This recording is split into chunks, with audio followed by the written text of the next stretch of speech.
till they see it, that's a sad truth. Hey, I be out of time, out of blood rush. We be out of line, out of bounds, out of comeback.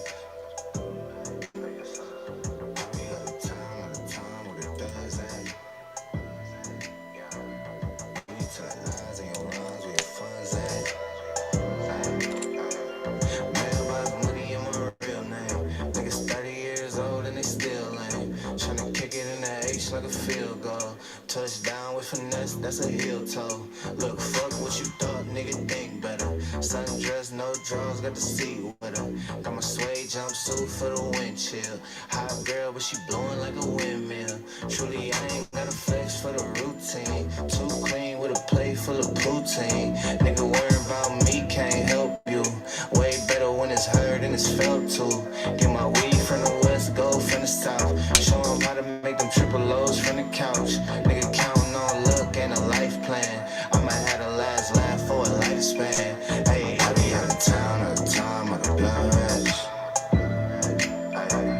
You be out of line, out of bounds, out of comeback. I be out of time, what it does at.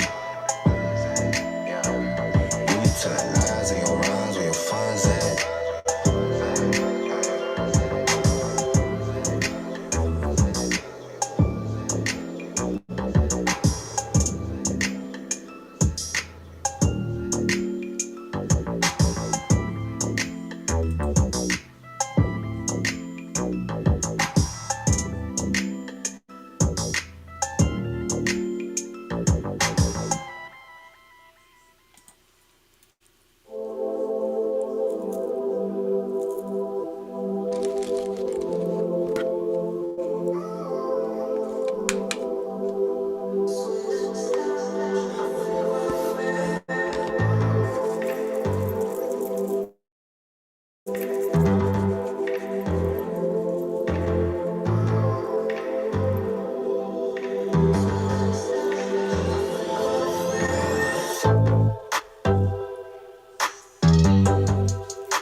What up, Harlem? I'm trying not to be here too late. I said that I was going to read. Let me get on live.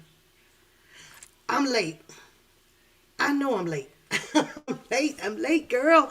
What up? What up? I'm late. You know what? After I was looking around so much, I was like, okay, everybody is like into the Tasha K, Cardi B gossip. So I was like, well, you know what? I'll let them all kind of Go get all the tea and juice on that. I've been tapping into it here and there, but so unbothered by it. It's like I like the R. Kelly stuff. I like that. So, girl, that stuff over there is even just hotter, demising. It's a lot. It's a lot over there, and it's a whole lot of people. But one person that I can have an opinion about. You saw my. I was doing it. I was doing it up so it could be did for the work week, girl. Then probably next Saturday I'm gonna take it down and go do something else to it. I don't know. You like it? Did I do okay? I did a good job. It hurts like hell. It hurts. So I had to put the mousse on it to get it to loosen up. But woo, I did. I thought about throwing me some Jamaica jujubes on, or New Orleans, or African, or whatever you call it, to kind of spice it up. It's okay. You give me a thumbs up on that. It's okay. It's okay. I saw Shannon comment, to myself, hurry up, woman. I'm like, what? Ain't you over there with the queen, queen? I was reading some of her comments or whatever it is, and how she got all these plans to go after, who is it this time? Choke, no joke, and who Arthur D. Austin, and whoa, it's hi Candy. It's a lot, girl. It's a lot. I'm watching the so-called, I guess the winos and the non-winos people. I'm listening to a lot of people opinions. I also caught Nick at Night. I kind of watched the whole show with Star Marie, and I listened to how she was talking about she suffers from what is it, PTSD. Yeah, y'all gonna see the curtain move a little bit because Teddy is trying to get comfortable back there somewhere. He's back laying on the thing. So, but I'm not even finna worry about that tonight because it's 10:39. So thanks for joining, Candy in Harlem. We'll see. I'll try to stall a little time to see before I which one you want to do, Harlem. Do you want to read? Just continue about an hour with Jane Doe or so. I see the soloist is being read out there. So refuse. What up, young lady? How you doing? How you doing? Welcome, welcome. But let me start with because you guys don't like to call in and give your opinions on anything, so you guys just like to keep it to the chat, and that's fine. However, I am going to be moving it to where people can actually call in and give some opinions, and the panel. I got the little quiet group over here. Nobody wants to do that. Refuse. It looks like oh, I don't know. I don't know. Anyways, but the Star Marie story. I tried to tell you guys. I push some of you guys so you guys can know where that all of this Cardi B and Tasha K situation erupted, where it evolved from, and it was all about Tasha K making a decision to interview you say you can't complain. That's what's up. That's what's up. Complaining don't get you nowhere unless you're gonna deal with what you complained about, and that's a fact. So keep in mind, sweetheart, when you have your complaints, put them in chronological order. The one that it needs to be dealt with, right away. You put that at the top, and then you got to come up with your go gadget plan, girl. Let me fix this one. That's one thing for sure. You can't work on them all if you got some, so you might as well just put write them on the piece of paper and drop them in the bag and pull one of your complaints out, and we gonna have and you just work on that one till it goes away. You say has somebody else coming for her. Yeah, I hear that too. Hey, sweetie, I hear that too. But let's start with the evolvement of their situation, right? Because it is so many people that has a whole lot of opinions about how things should have been dealt. How these individuals should have went at this situation. And I'm like, oh God, boy, if was a fifth, we'll all be drunk. You best to believe that we'll all be drunk. So I'm listening. The Star Marie, and she comes out, I guess, from being behind the scenes for a little while. She claims that she was, out of the states, getting some help. Dennis Byron, I'm gonna touch on him in a second through the Nick at Night and the Storm Marie, and she says that the guy that was on there was her beastie. That's one of her best friends, been knowing her for quite some time, knows her ins and outs, her ups and her downs. He kind of seemed to be somewhat of a mentor and a PR or, her spokesperson for her. But she said she's dealing with an illness. And I have to be honest, when you're dealing with the illness and you have discovered what may have caused this illness, which from what I was listening to from her voice is a lot of anxiety. And anxiety to me comes about when you do bring a lot of unwelcome stress in your life. You know what I'm saying? If you don't cut it off, if you try not to be so involved and deep involved, to be somebody, to have a reason to build you up or put your name out here or become this star, famous or whatever. If you don't invite it in, it's very likely that you will bring upon this illness within your body and your mind and your soul. It's just that easy. You just cut it off.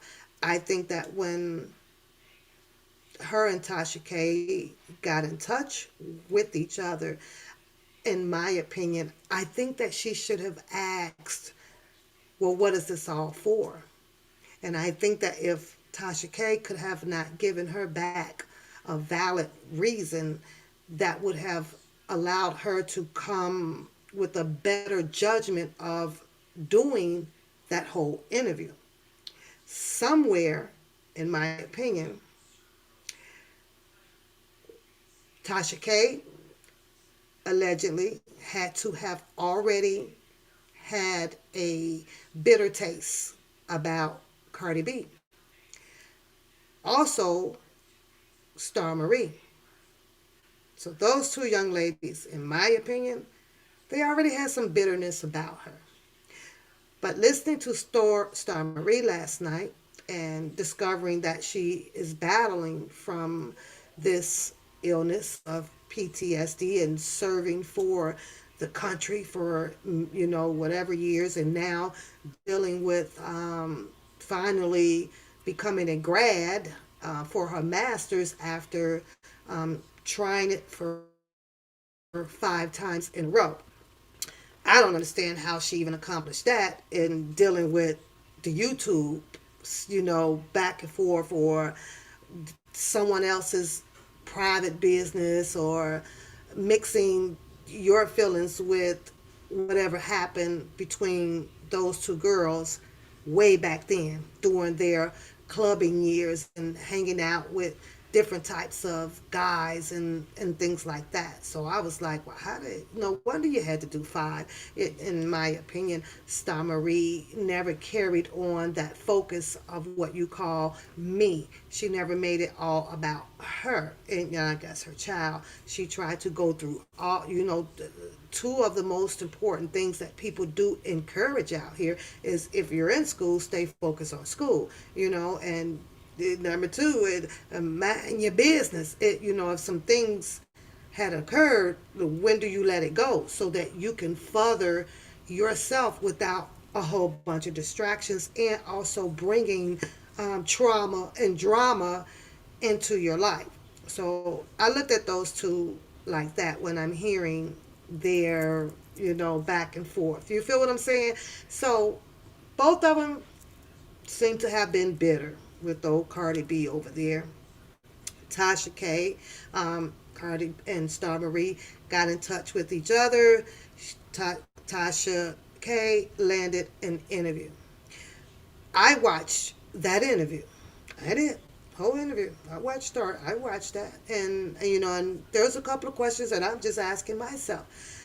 One thing people has to learn and need to learn in life is being able to recognize when a person is doing leading questions. What are leading questions?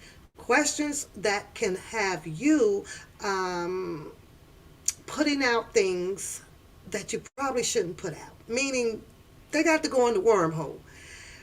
Two, you need to ask yourself, okay, well, why are you asking me all of these things? What's in it for you?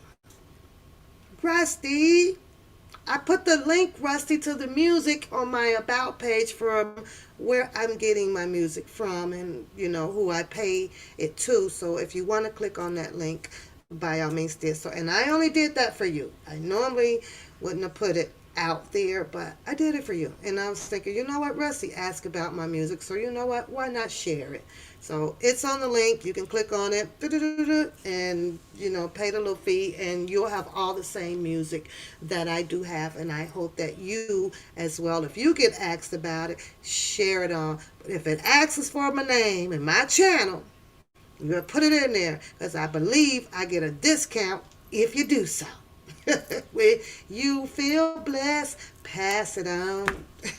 Pass it on. So I think that during that interview, I think that both parties thought that it may have been something to gain out of it. I really do. But I think that listening to Star Marie last night on Nick and Night show, some of her feels, sincere about it. I didn't mean to do this. But then you have that where when she come out to adjudicate on her or elaborate on her illness, right? It would kind of make it seems like there's that excuse now. I was ill. I didn't know. I got pissed off. Da da da. And all of this just blurted out as Tasha K was pumping out the questions to her. So you're very welcome. Shannon say free at last. He's so stupid. I seen your comment too. I promise you, I'm gonna get you. I said, hurry up, and I'm over here. Do you know my arms and stuff is hurting from trying to whip this African bamboo, Jamaican Bob Marley hairstyle up? Let me kick your butt. So, um, there's always a beginning of the story. And if everybody would go back and just think about the beginning or rewind it to the beginning, you will really come up with your opinion about, and just to kill it all, to make it says, you know what? It started right there. It should have ended right there. Yeah, two ladies. Somewhere was bitter at, Cardi B for whatever reasons that they had to do so. I think that they both used each other, Tasha K and Star Marie. I think that they both used each other. During that interview, they were using each other to gain something, you know, to gain something. I don't know what it is. I kind of feel like, in my opinion, that Tasha K, behind the scenes may have said, what, Star Marie, you do this, whatever. Yeah, she'll come after me, and she'll probably, she's probably going to sue me or whatever. But guess what? You know what? We could get paid. I kind of feel that. And it's only because of how long they've been running this. You know what I'm saying? I do. That'll never be shared, it'll never, but that's just my humble opinion on it. because you got two ladies doing an interview somewhere bitter with Cardi B. Okay, somewhere there's an underlining position of probably an illusion or a promise of some type of monetary gain. That's all I'm saying. That's all I'm saying. But listening to Star Marie, she was like, well, I didn't have nothing to gain out of this. And she kept saying that I'm going through this and I'm going through that. And, blah, blah, blah. It's, you're doing things, but you're coming up with the excuses of what you believe that is allowing, that's making you do these things. Ah, nope, ain't buying it. Ain't buying it. We don't know her. I don't know her from a can of paint. I'm just going off of hearing it off of the Nika Knight show. And then she becomes belligerent here and there. It's if you touch on something that may be factual to a lot of people, the normal reaction is to become belligerent because you want to try to shut that down before it even goes even further. That's when I'm going to get into the Dennis Byron, right? He pops on the show. Um, and the one guy, the best friend of Star Marie, he kept trying to interject in between Dennis and Star Marie.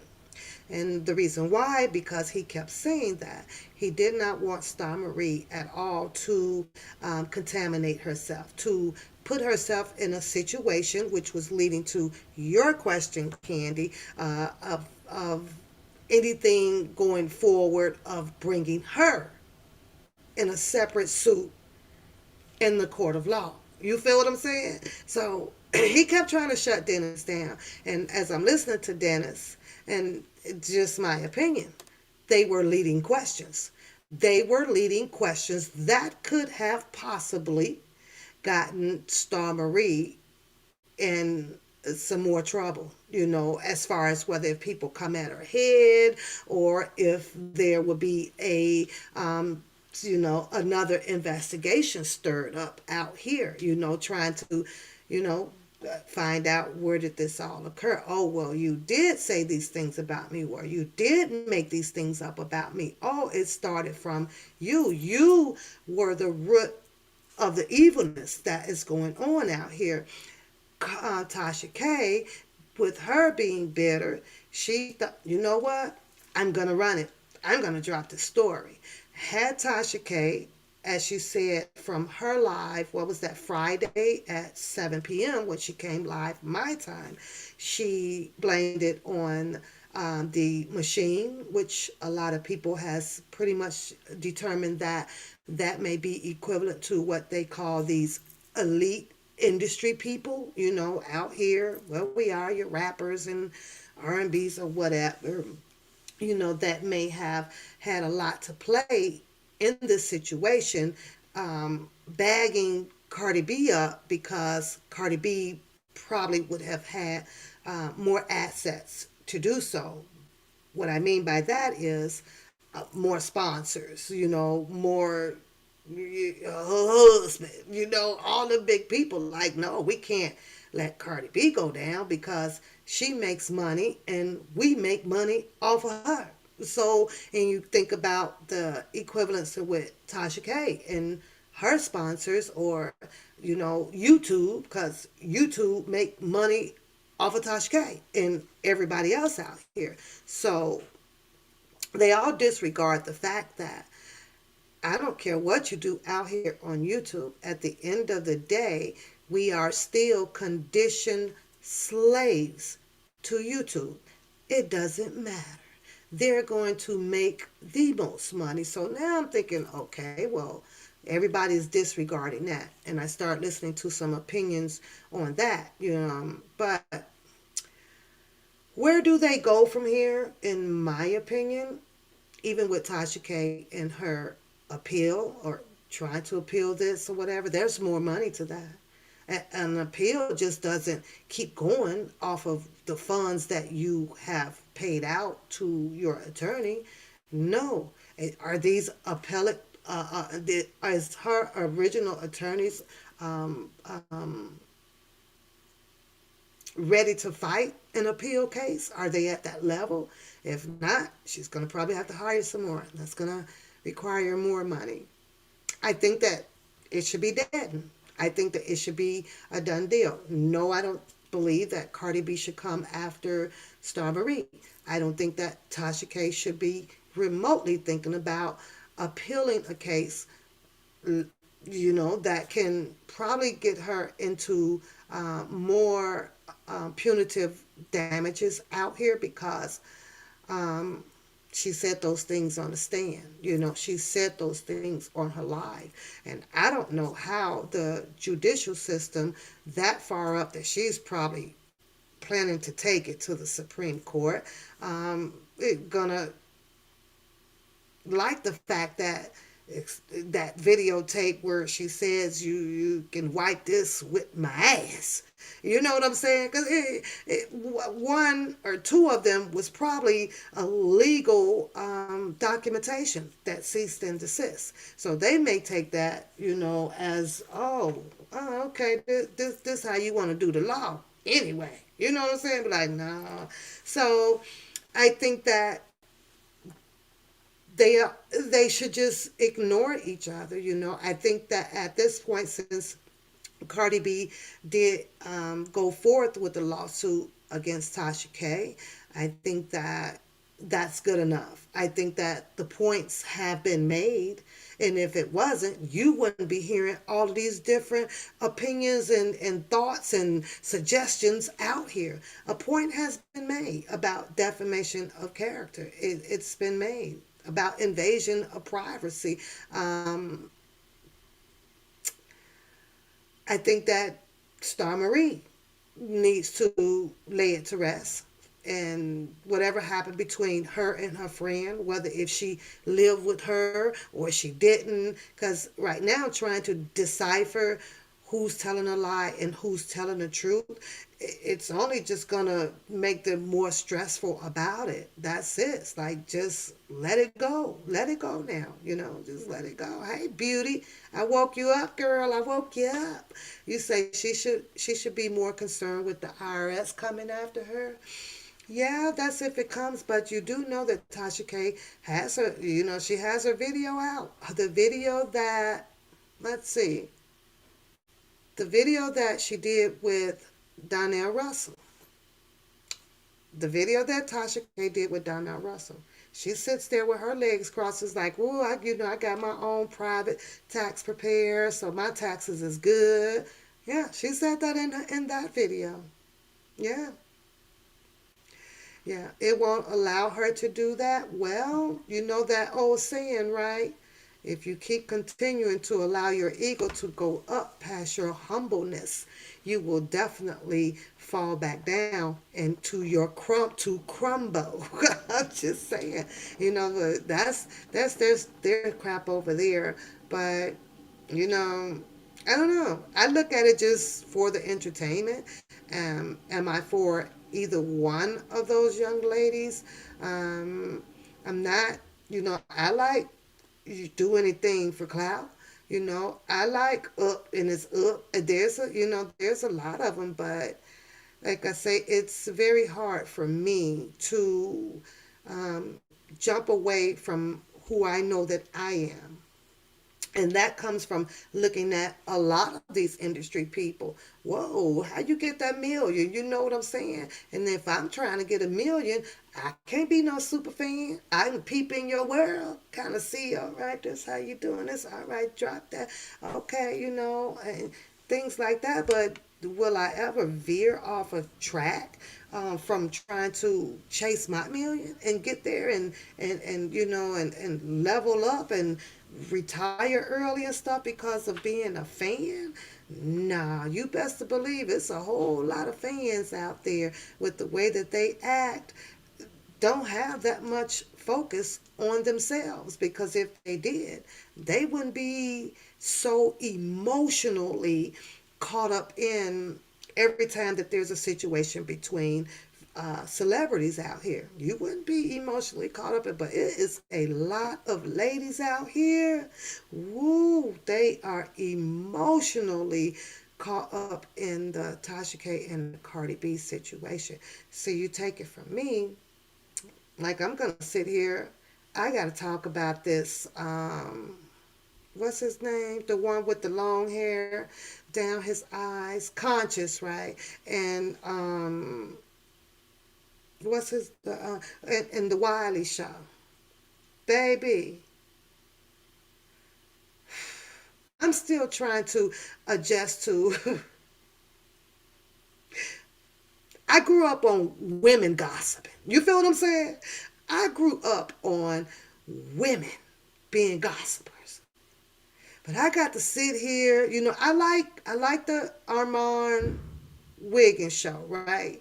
I do, I think it's because he still have more masculinity to himself. You know what I'm saying? Even though he do the hand things and everything, but yet then he still got like his masculinity look to himself. So Janet Jackson, I ain't girl.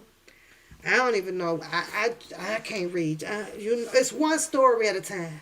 It should be absolutely nothing wrong with Janet Jackson after leaving that goddamn husband up there, and they both settling. And what Janet Jackson get? 500 million?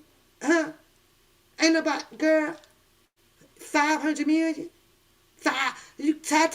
Janet Jackson need to tattoo that on her forehead. You just got 500 million. What was it, about 6, 7 years ago? Maybe 8, 9 years ago, somewhere around there, right? Married to that guy over there, cause she had the baby and all that stuff. Janet Jackson better go sit down and go buy her ass $100,000 dildo with the chrome tip and the curve and hook to it. Be okay. I don't want to hear about no another baby. I don't want to hear about none of that. I done read and got caught up on what really had to happen with Janet Jackson and Michael Jackson. It's devastating. Like, how do you have all of this freaking money and to share, to wipe on your ass and everything? You could just stuff a pillow with the money and have a homemade money pillow. They had that much money. I ain't bit more interested. Mm-mm. No, and then they went through the episode. I'm getting back to my story too, but go back to the episode. Janet Jackson should have been the first one, popped her butt out here, and rest assured to tell the people that, oh, it's okay, to be caged up, on the stage. Honey, that was Janet Jackson. That was her shit. That was her shit. She was in the cage first, twirling that ass and sitting across and straddling men and everything. Then the next time I saw this cage thing was with, R. Kelly show.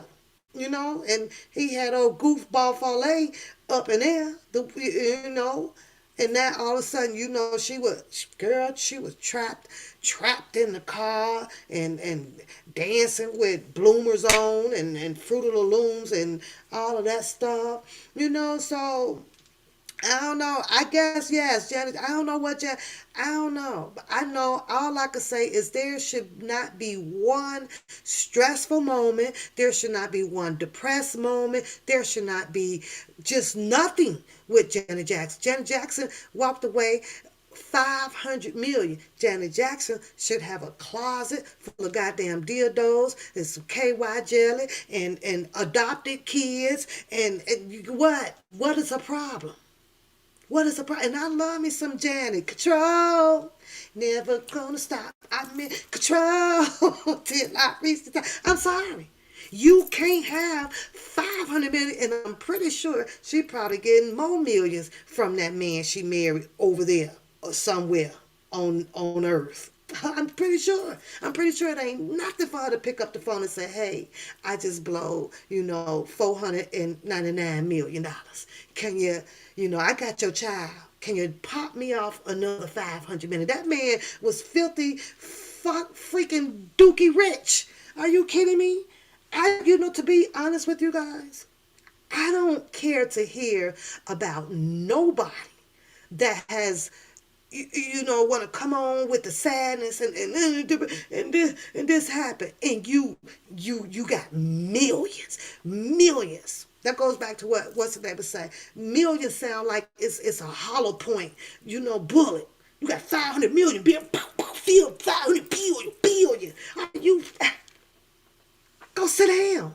Like, just stop. Just knock it off. I can't. I love reading, and I follow the queens, over there, the princess and princesses.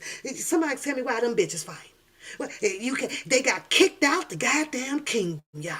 They over there in a goddamn 2-bedroom apartment, or whatever the fuck it is, a house, waiting on the queen to kick out the other sir guy, the old guy, right? The 110-year-old queen over there, she's got to sit down and make a decision because his lease almost up. It'll kick him out. So then now the prince now gonna be able to get that goddamn mansion.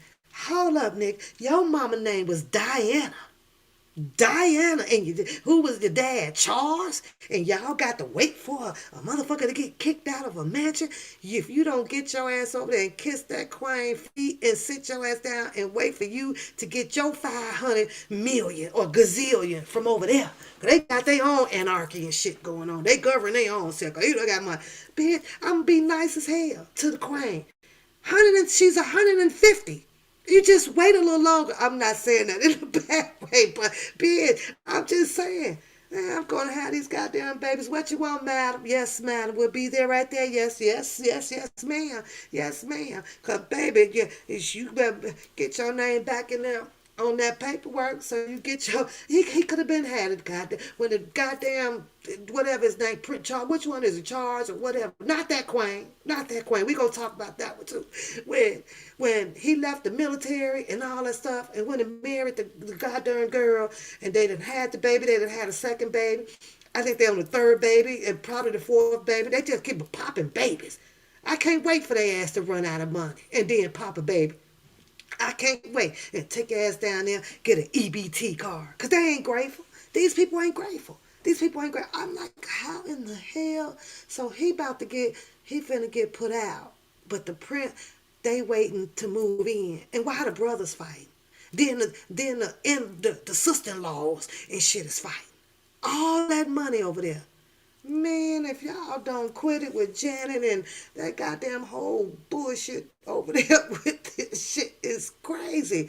But back over here, because I got to answer a question that was asked about Dennis. I don't know. I was, like I said, I was shocked with Dennis, come up there with Gerald Griggs. That kind of threw me, for a flute right there. That I was like, wait, this is some whole messed up shit out here. This is some whole messed up shit. But I think that they both, should just, all three girls, suck it up, move on. I don't think that there's going to be much of YouTube changing. I think that the people has to make a decision on whether if they're going to be making changes so that you don't get yourself caught up in that type of situation in the court of law, right? But will YouTube sit down and change their goddamn policy up because the three women got into it over something about allegedly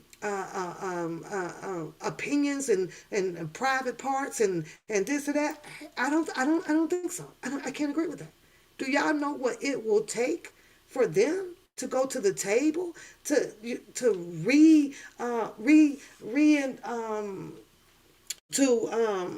what is the word that I want to say, you guys, to push out or amend like the policy? Everything that Tasha K or Star Marie or Cardi, since they like to say, Cardi was this, low down, dirty dog person or whatever. She used the word roach and all of this stuff, or yeah, I want YouTube to amend some shit to cater to them because they shit went epic. The fuck out of here. Get the fuck out of here. Get out of here. Hell, I don't. We need to get together and let's make an argument about these damn cell phone companies. Find a way for them to amend their shit and lower everybody plan down to $45 a month. See how that work out for you. See how that work out for you. At the end of the day, YouTube still has to run a business. And everything that you saw or you see out here on these YouTube streets, they have governed them damn selves. So it's going to be very, very hard to, if you even think about suing YouTube. It tells you right on there what we do not tolerate and what we are not going to be involved in. If you bring on a situation amongst yourselves, you have to go hire your own goddamn attorneys to figure your situation out. It clearly says that, not in my words, but that's what it says. That's exactly what it says. See, a lot of people, especially your subs, your commentees, they ain't read no policy because they don't have the channels. But it's there. It's there. So I heard a caller call in, and she was like, because they're arguing and debating about Tasha K losing views, or right. So she's like, well, she'll get them right back. Well, she's going to lose some, but she'll get them right back. Wait till I get to, what's his name? I was going to call him the Howie Show. I can't even think of their name. What the damn boy name, right? Wait till I get to, so I could tell y'all how he is just shaky as hell as a friend. And Tasha K needs to get away from his ass. Period. Period. Away, far away. That boy ain't no friend. That boy ain't no friend like that. No, no, no, no, no, no. He is not a friend like that. But YouTube, let me put this information down. I'm not bothering nothing. Am I froze? See, and when I came on, I said, if this stuff freezes up, if it glitches or black out, I'm taking my black ass to bed. I did. So is it froze? I don't even know if it's froze or not. Are we froze? No, you're not froze. We're good. We're good. I'm just saying, if this, I'm letting y'all know. I'm being perfectly honest with y'all.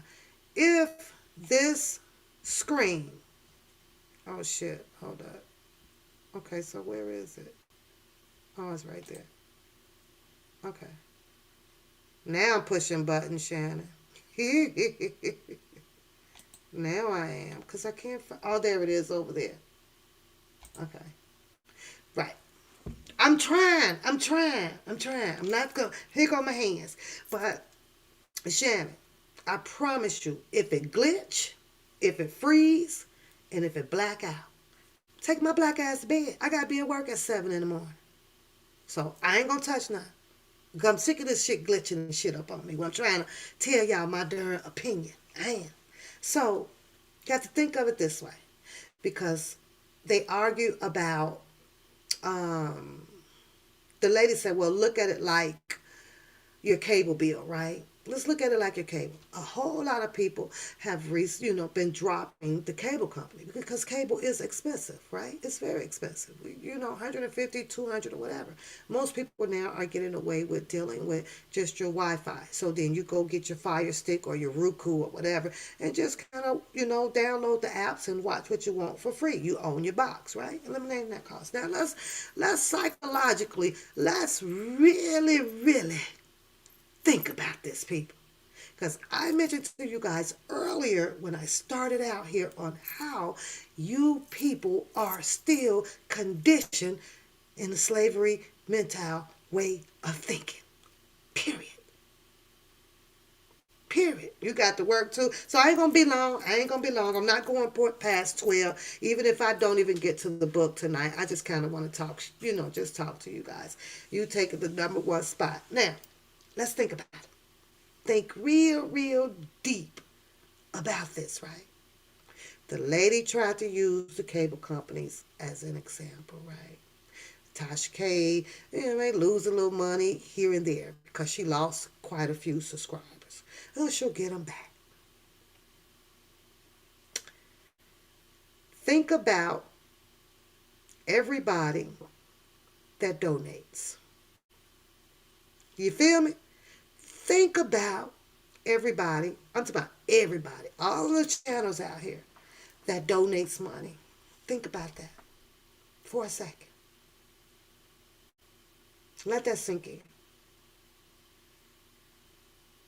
Is it sinking in yet? That's you paying your portion to your cable bill. It's you paying your court. They getting the money. It doesn't matter. They're getting the money. You say, beauty, I killed my cable almost, I don't want to say 6, 7, I want to say about 7 years ago. I was done. Every time I turn around, 211. I'm not even at home like that much. I don't watch all of these series and housewives and this and this and that. If you notice, if you have your Fire Stick or your Roku or whatever, they got hundreds and hundreds of apps on there for you to enjoy in the comfort of your home. And then when you ready to like watch a movie that probably just left the theater or whatever, and it costs you, $4.99, just buy that. You can store it up in your library for like 30 days. And then you gotta find ways. I don't know, but I'm telling you, YouTube gonna get their money either way it go off of everybody that donates. I'm gonna start sitting here saying thanks for the super chat, even though I don't get none. I'm gonna start saying what they doing. If you want to go to the top of the thing and get your opinion in, you're gonna have to send a super chat. That's Dennis. I've been done with cable. I've been so done with them. It was just ridiculous. It was ridiculous. I got it. When they do the advertisement, they tell you $59.99. Some may have $89.99. You get your cable bill. It's $299. They want to take the first month, right? They go bill you for that, and then the current month. So all that come, your installation, this, and that. What the hell? I got a bill for $400. I ain't paying the first. I ain't even watch 30 days of cable. How the hell do you have this on here in an advance pay? I don't pay in advance. I did not use your service yet. I used to argue with them all the time, y'all. I used to argue with them all the time. Oh, well, we bill for first. Them motherfuckers billed you like they was landlords. They want the first month rent and the last month on deck and a security deposit. A security deposit. I'm like, what? Get out of here. And don't forget to turn the boxes in. Don't forget, right? Because, you ain't take them back a week after you turned your cable off, right? You ain't take them in. I did that. They was just sitting up there. Oh, I'll get to it. I'll take them, drop them off. Had a bill for over $1,000, y'all. The fuck? They hurried up and reminded my ass that I had they cable box. Cause when I said that I could have went and bought a motorcycle. I was going to get him back over there so damn fast. You take this. Now I don't know where the remote's at. I can tell you that I don't know where the remote's at. You leave that little $10 on there for that remote. But baby, $500 to $800 for a box, girl. I was like, no, thank you. No, I'm on my way. I ain't going to work. I ain't finna shower. I ain't finna do nothing. I'm coming in pajamas and full speed ahead, dropping them bitches off. Here you go, motherfucker. Here you go.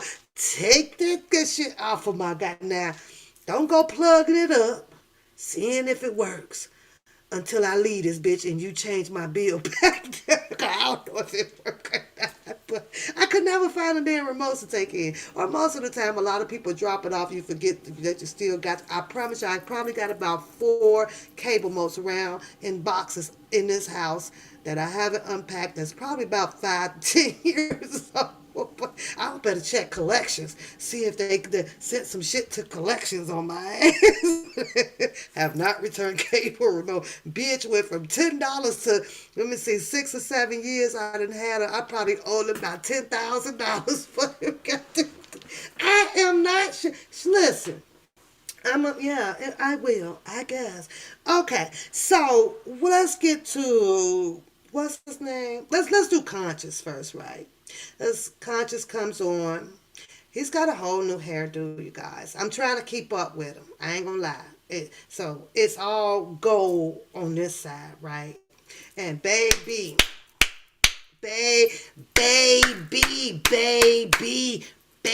And I'm sitting here going, now, conscious, you doing too much. You doing way too much. But that's his show. Gotta let him run his show, right? I watched the Storm Marie and the Nick at Night.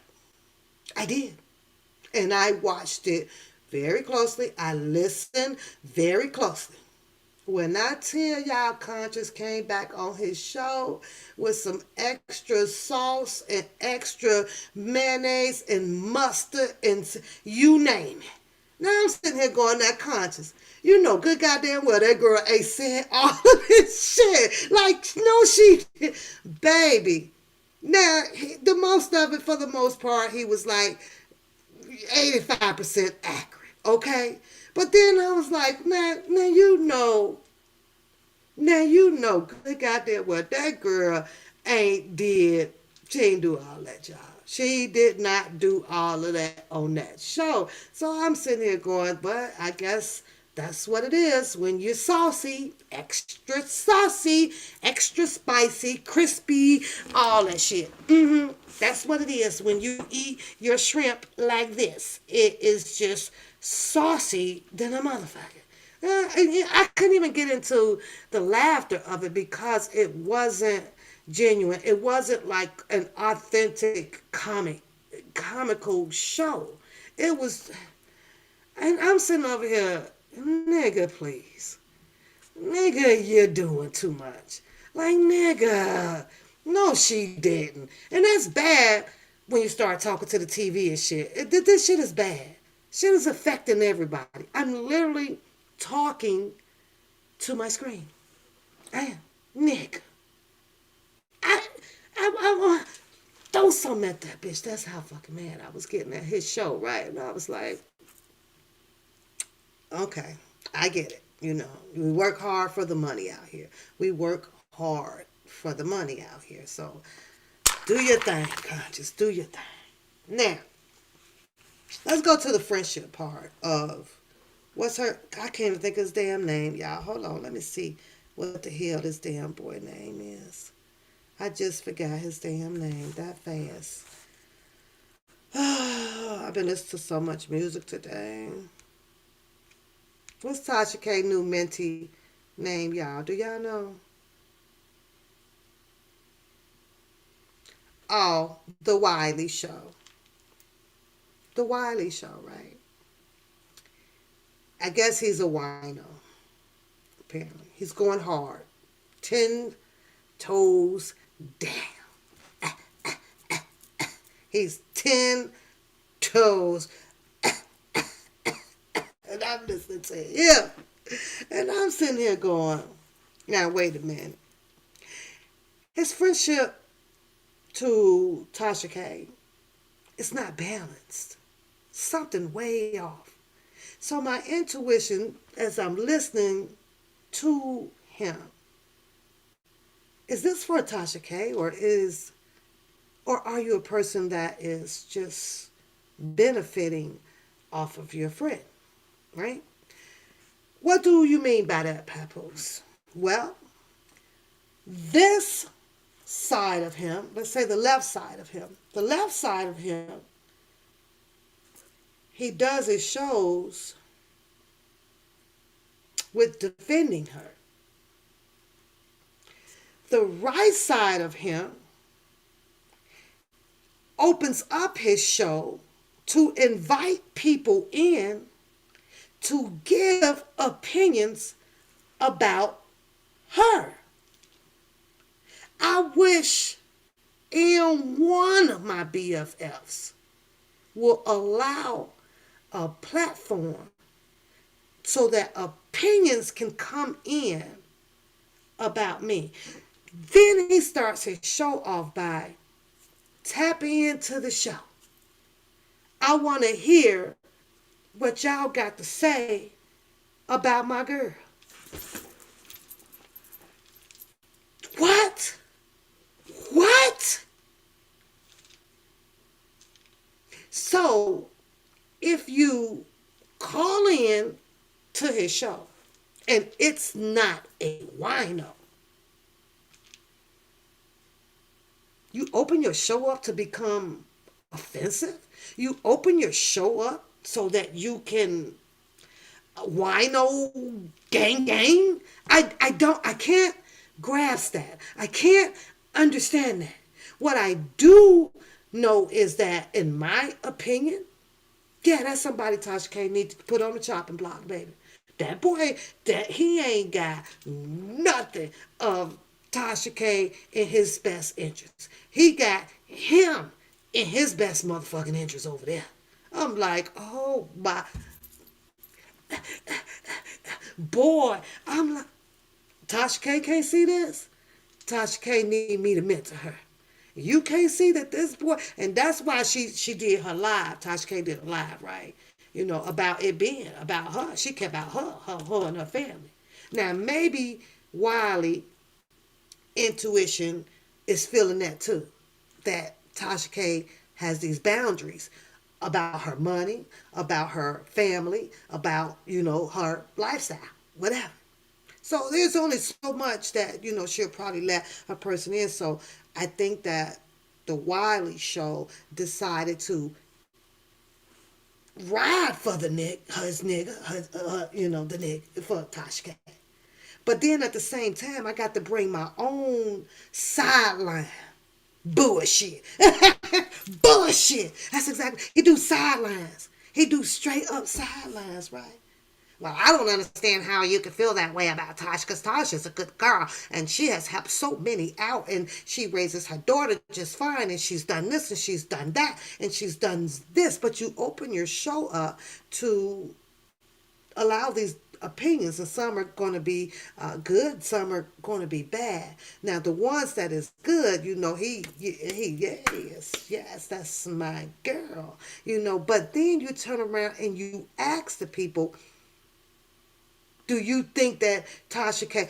Do you think that Tasha K? Call in, y'all. The number you number 3,856. Call in 3856. So, do you think Tasha K channel should be shut down? I wish one of my BFF propose a question like that. Cause if I don't think that my channel should be shut down, then why the fuck do you think it should be? Why the fuck are you holding a commentary on whether if my channel should be shut down or not? Y'all feel what I'm saying? Y'all got to feel what I'm saying. That ain't no friend. That's a sideline hustler.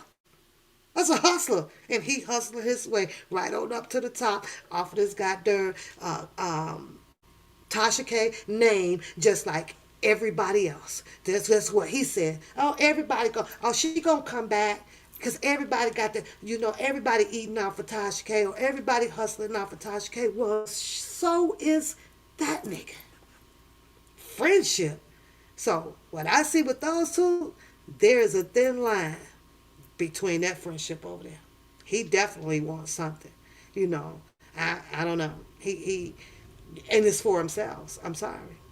And that's just my opinion. Conscious, on the other hand, his is more check and balance. He kind of is a damn if you do, damn if you don't. I don't know. You with the Camilla's Corner channel, you have a lot of her people coming in like, you know what, we done, leave it alone. Let it dry up, let us move on, because what else can be done more about it? So yeah, I think so, Shannon. That's just my opinion. I think so. Old flamboyant ass, old flamboyant ass. Sideline people. Shit, sideline motherfuckers. You can't trust much. You see that in the court of law when the judge kept doing it. Sidebar. You wanna cheer, but then over here you cheering for yourself. I can't do that. You don't give me no BFF to come out here. Well, and after I didn't have the discussion with my BFF, I don't want my channel shut down. I don't, I want to keep it rolling.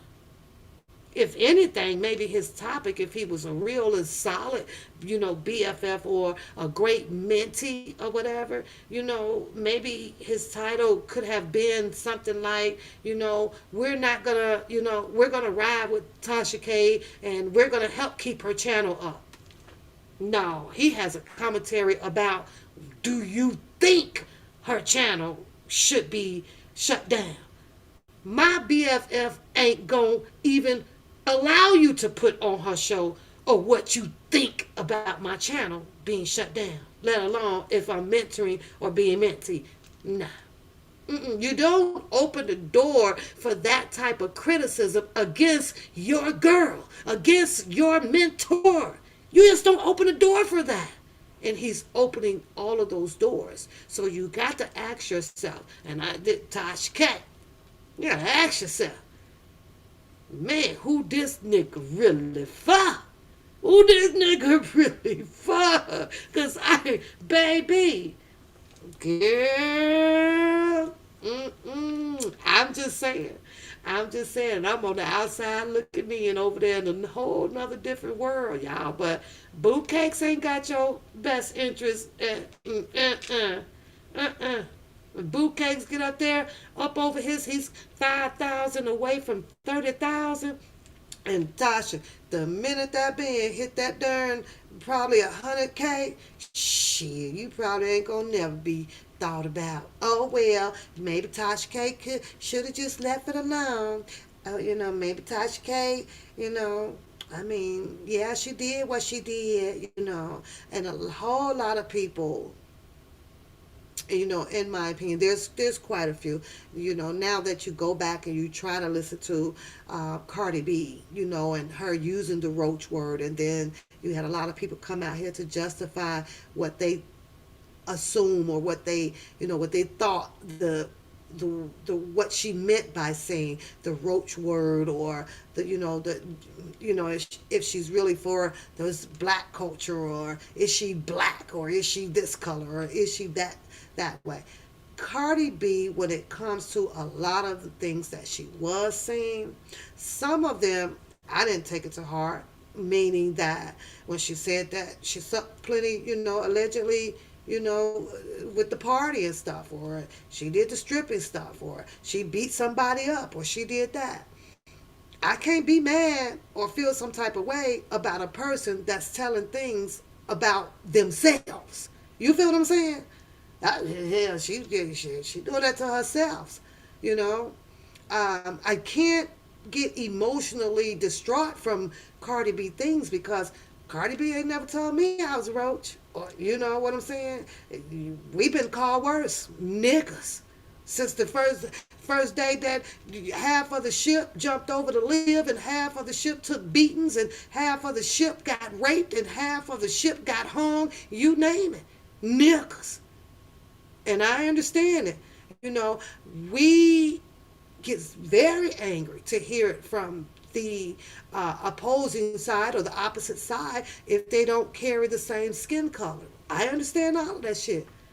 But we don't get that mad at our own people, like for calling nigga, you a nigga. Stop, you nigga. You know what I'm saying? We ain't killing our own on that, but we'll snap bar down on somebody else, that does it. And now it's just how it's said. Today, here in this century, it's what's up. Nigga mean what's up. BFF, you chillin', nigga? Alright, nigga, but it's just crazy. And I don't know, her openly saying roaches and this or that, I guess you have to be at a certain mentality level to understand how you just cannot allow yourself to get caught and entangled in something that that you think that is mentally harming you. Doesn't hurt. Say what the hell you want to say, because you best to believe, if I'd have heard it and if it was directed towards me, I know how to come back out and say, well, cracker and wet back, or or dog hair, or stinky, you name it. The same energy you give, you just give it right back. You can say it and I can say it. What makes you think, hey, First Amendment. Everybody out here, First Amendment, First Amendment. First Amendment. You say you never followed her music, Cardi, or her music. I don't. You see the love and hip hop stuff. I only see it by the little bit of the commercials that may come on, and I was hearing a bunch of screaming on there, and all I got out of a lot of these series out here was no different than All My Children with Erica. I just saw a bunch of goddamn women hopping around from dick to dick and the dick to dick, and you got my man, and I got your man, and fuck your man, and fuck you, bitch, and you said this behind my back, and you did. I was like, what the hell is this shit? I don't know. I don't know. I don't know about Drea being on some all these shows either. I didn't watch this shit. I didn't want that shit in my head. I can't do that. And because you do, you come back out here and you copy kind of what you see off of TV. And I was like, nah, I can't do that. Mm-mm. So did I know? Do I see her on there and all of these arguments with these people? Yeah, the Kardashian show. All this art, the big bit, and you did, and Lord have mercy, all y'all want what? How come y'all just don't have like a big orgy? Just everybody go with everybody. Then once you get done screwing or fucking everybody, then you just go home. There ain't nobody mad at nobody. Everybody got laid. Just don't claim nobody. I couldn't girl, I couldn't understand that shit to save my life. Broke bitches and Roach is not black women. That's how she formulated that, huh? So I don't know. It's just weird. A lot of people believe that it was excessive punity on Tasha K. They think that 3.8 million is way too much. I don't know. I don't know the guidelines. I know one damn thing. There is a cap. There's a cap. There, just like medical insurance. Everybody, I got medical insurance. I got medical insurance. You also got a motherfucking cap too. You know what I'm saying? You can't go in there and with six aneurysm on your brain and don't have that medical high. You know what I'm saying? And shit. Nah, we only gonna serve you up with like $200,000. Worth of sutures. You can't get the max of medical attention up in here. Y'all seen that movie with Denzel Washington and his son? That's true. That's so true. But I'm pretty sure that there was a guideline. I'm sure that there was a cap. I'm sure with somewhere, probably in the state of Georgia, it says that, well, okay, with defamation and for slander and invasion of privacy and that each one of them probably carried a good 1.2 million damage, and that was probably the cap, and the attorneys just hit them with the cap. Like, you know what? Hey, you did this, and Cardi B probably said, "No, I want to all." Most people know how to play poker. You feel what I'm saying? You play poker. Now, if Tasha K, what she should, in my opinion, you do like they do on the damn games, on poker table. Cardi B said 3.8 million. Hell, she should have came right back and said, "Well, nah, Judge, I think that maybe 2 million is suitable." And the judge might have would have been looking at it and be like, you know what, Judge, with all of my assets and everything, and I know, okay, I said this, and I understand that there's a guilty plea, but I've worked hard, and I don't want to be broke, and I don't want to do this. I am willing, to pay, 2 million tops. Can you give me like 10 years?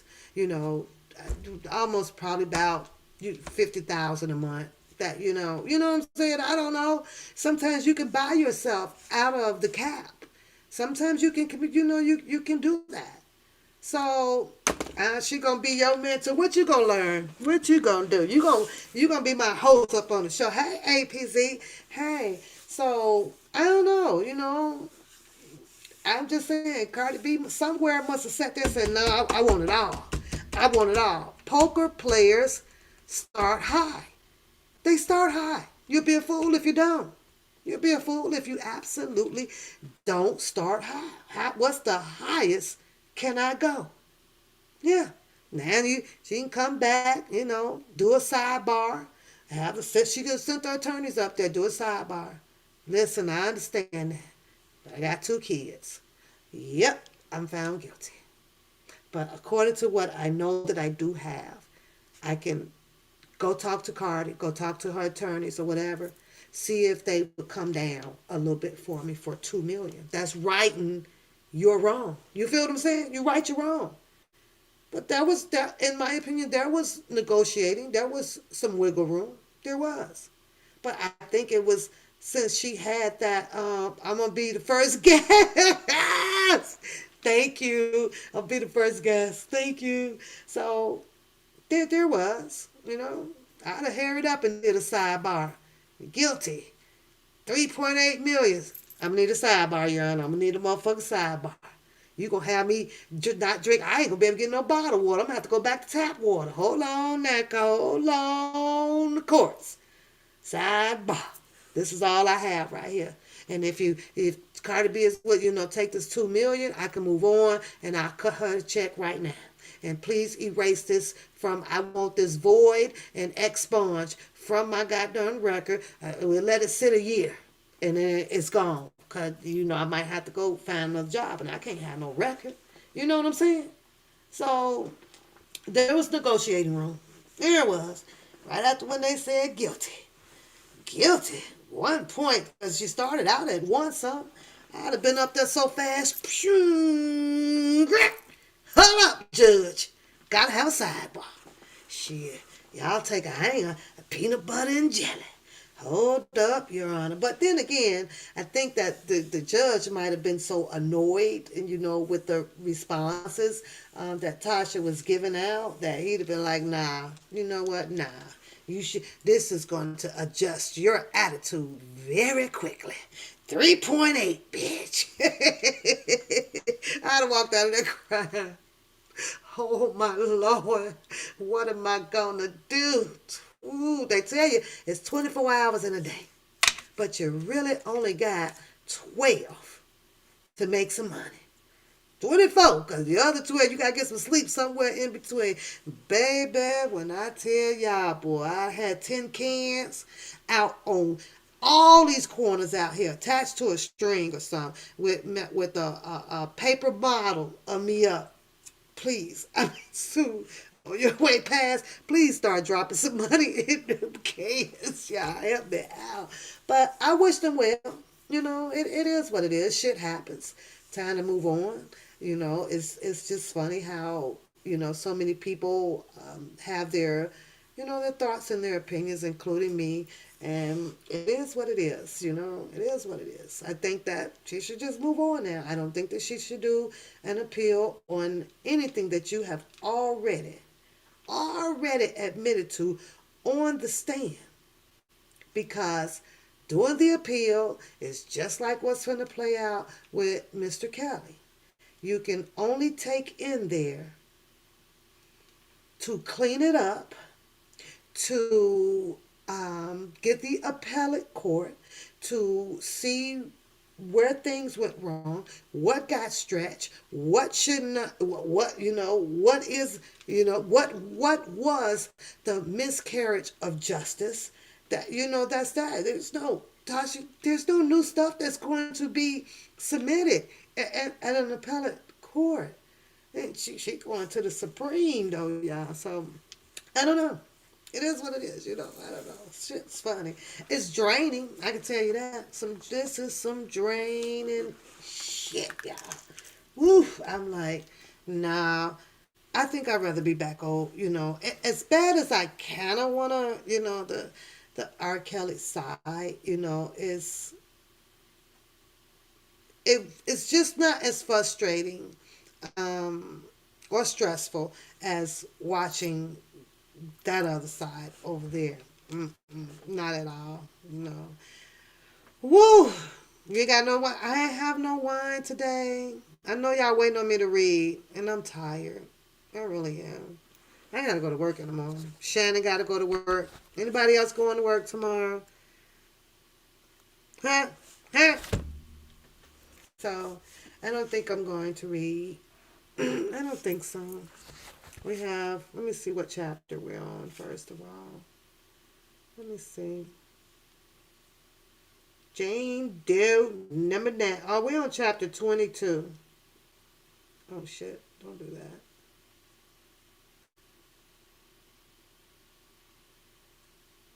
Because actually, let me see what y'all want to do. You're going to appeal. Girl, you're going to appeal the casino. You lost 700 2 days. Might need to ask girl, Tasha K. I don't know if she's still, is she going to loan you anything? Mm-mm, no. Then you had one woman says that did a call in and she was like, well, the joke is on a lot of people because Tasha K has not been out of any money right now. She speaks on that as if, she knew that for a fact. She's like, well, she's not going to be out of any money right now, so other than paying her attorney fees, right? And then she goes on by saying that because, when you appeal a case, it postpone the monetary damages so she don't have to write a check right away. And I was like, well, yeah, okay, well, we'll give you that. We'll give you that unless that there was stipulations written up on how soon. See, because that, I don't, attorney fees, attorney fees, if they want that, they may want that right away. So, partial of what she was saying just wasn't true. The Cardi B may have a whole new set of attorneys, going in on this next round. If they're going to be a next round, because nobody knows. Her transcript should be uploaded on Pacer coming up here soon, probably about a week or so. It should be up there tomorrow. As short as that trial was, that wasn't no long trial. It wasn't. So you said you'll ask Sylvia to let us hold the audio version of the bobblehead book. That way you can sit back and chill. You want me to finish the book? I will finish the book. I will finish the book. Shout out to Sylvia over there. But, I just kind of, me, Shannon. I just stay in my own lane. You know what I'm saying? My own lane. Some days Sylvia will have her perky side of her, and then some days Sylvia has this not so perky side of her, and this the not so perky side that I'm like I can't chill with. I don't want to be sad. I don't want to sit somewhere where someone is sad. Like no, I can't do it. And as far as her channel, in my opinion, she has too many sad days than she does perky days for me. So once I see that change, but for the most part, I'll peep in, I hit her thumbs up, and I keep it moving, because yeah, yeah. You gotta be like perky. Yeah, I'm still reading the Lizette, so maybe we'll read this chapter and then I'll go to bed. So we'll do that. Let's do chapter 22. 22, 22, 22, 22. 22. Don't forget to hit the like button. Don't forget to share the channel. Thanks for the super chats. Next caller is going to be 800 and no, it's going to be 8532 and all that good stuff. I'm gonna be saying that every day, so y'all get used to it. See, I told you you could be mentored by quite a few people out here. And if you put the super chat on the live, and those are the questions that I will be asking first. I was like, am I still? Shut up, Shannon. Yeah, I'm still reading the goddamn book. Shut up. In the next week's chapter 22, I continually she need booze. Then yeah. Like I say, I understand personalities. I understand emotions and all of that stuff. I just happen to be where you the up and down of it. You know what I'm saying? And Sweetie and Shannon, I clearly be telling you guys, and I have to stand on my truth. With one papoose, there's no straddling. There's no straddling with me. You either up or you down. Which one is it gonna be? Monday I'm up, Tuesday I'm down, Wednesday I'm up, Thursday I'm down, Friday I'm up. I can't do it. I can't do it. I don't. I want to know that your personality, the majority of the time, is up. You know what I'm saying? It's just vibrant, and you're just perky, and you have your laughter, and nothing is getting to you, and you're good to go. I don't want to have to guess it. Like, oh, do I click on here? Like, okay, is she like, is she sad today? Is she happy today? I don't want to. I don't want to do that. So, but like I say, when I see her come on, I click on, see what her title is, and if it is sad, if it is, if it's an emotion that, I just don't care to have my spirit, my joy, change, then I have to go. And that's just me. I don't do the straddling. I just don't do the straddling. I think when I come on here, I may, how many sad days have y'all seen me have on YouTube? I don't think I have too many of them, do I? I think I'm just one way. I'm just one way. Look at Shannon say he'll snap. I'm finna give him a wrench too. I'm giving Shannon a wrench because he ain't going nowhere. I'm gonna keep his butt here too. I know he has a wrench everywhere. Let me ask Beauty. Let me see what Beauty says. Cause Beauty, should we give Shannon a wrench? You say no. Beauty, should we give Shannon a wrench? Hmm. I know that's right, sweetie. I know that's right. I understand. I understand emotions. I understand passion. And people have. You see me cuss. Okay, so Beauty says once you get your membership for $1.99, that's when she will let me know to go ahead and give you your rent. So, and I have to stand with that. Like I say, I don't run the chat like that too much. The mods kind of make the decisions on what goes on in the chat. I tried, Shannon. I really, really tried for you, but you can't leave the channel. You cannot leave the channel. You will stay here and ride this out with us women's in here. And you have so much fun with Beauty. You do. In the next weeks, I continually regret failing to reach out to Rob while he was there. It could have been its own can of worms, but the situation isn't going any better, and now there are children involved.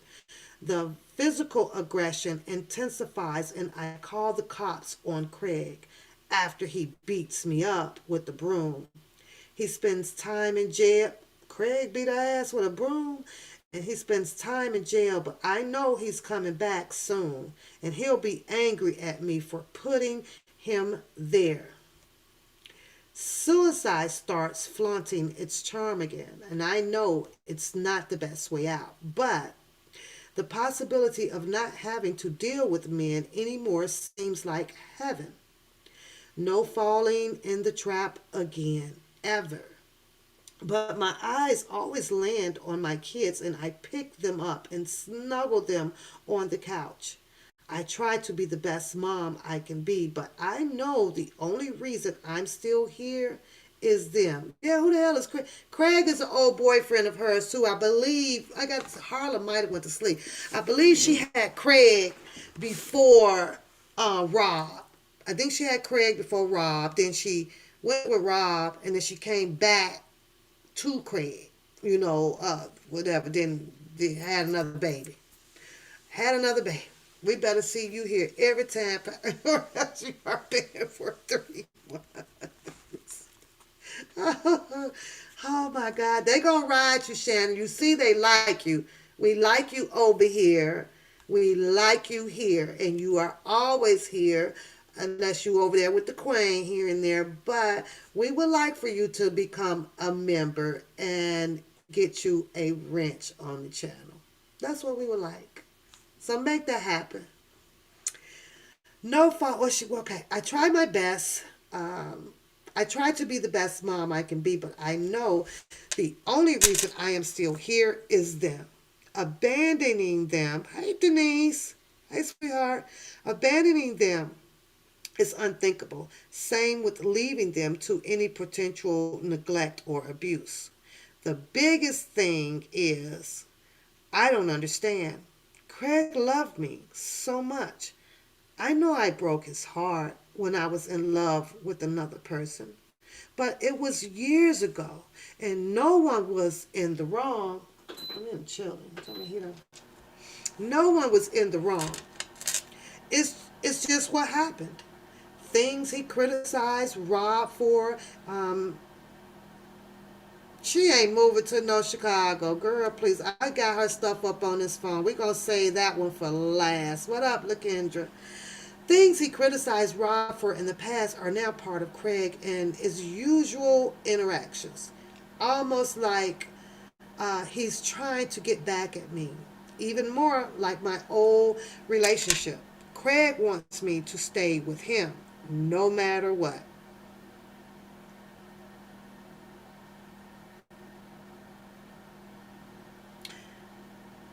Even when it's not working. Just plain awful, or I'm sobbing in the pain. Even when he's angry, frustrated, or belittling me, he still wants it to be me, no one else. He previously disconnected the house phone, so he previously disconnected the house phone so that I couldn't even have outside communications. So Craig did all of this stuff to her too. That's weird. So it's a shock when my sister arrives at the door. My first impressions opening the screen is her round 8 months pregnant belly. As my eyes drift up, her concerned face makes it too hard to even try to pretend I'm okay. She's been worried, says she had a dream about me where I was dying, and for some reason the dream ate at her and she couldn't let it go. But when Craig amples over, putting a hand on my shoulder and asks why she's here, my sister doesn't take jack shit from him. I know you hit her. She's my sister. And we're going. She's leaving now. I thought he was going to hit her, pregnant and all. As I tuck the twins into her car, she stands at the door front, blocking him from leaving. You're staying here? She says to Craig. You can keep playing house by yourself, but you're not going to kill my sister. I leave with almost nothing. I take my babies, the car seat, and a few changes of clothes in a small bag, and we escape to New York. My relief doesn't last long. Craig, Craig serves me papers across state line saying I abandoned the property in Florida, which is illegal in the state. The judge who orders me back to resolve it sets in place his own functional boundaries. So we'll work it out. Meaning the judge put Craig on the first floor and me on the second floor. And until everything is in order, I spend I spend each evening hoping it's not the night I'm beaten so badly. I'll never make it out again. I'm responsible for the mortgage because my name is on the loan, even though he's wealthy and has his own place from his parents. He's forcing pressure on this, all to make a point. I've had enough. I want out. I sell the house. Naturally, he takes most of it and gives me a little in between, a back and forth court held drama that also involves custody of our kids. I try not to think of it as a scorecard, but it feels like I've let two partners down. I couldn't be enough, or I didn't do it right. So they tried to fix me and failed. Impressions of moments are hard to change. Sometimes the reminiscence becomes better and clearer than the moment itself. I still remember my hairstyle the night Robert pulled me out to the fire escape to talk about my pregnancy and how he didn't want a child. I remember what I was wearing, what he was wearing. I remember the sky and the way the light from inside hit his face. It almost turns it into a fond memory, like my emotions are trying to deceive my mind. My memories with Craig are like that too. I move on again. I have to. I spent years working on myself, a career, good lives for my kids. Nothing in me wants to mess that up again, but naturally, humans are prone to error, and no good deeds goes unpunished. Chapter 23. I am a victim of R. Kelly. I met him in Florida as an underage kid. This is the statement that started an avalanche of changes in my life. I emailed BuzzFeed requesting to speak with Jim Derogatis months after reading his BuzzFeed article outing the R. Kelly harem, the cult. Prior to this, I tucked everything as far away in my mind as possible and did everything I could to not raise the memories I had planned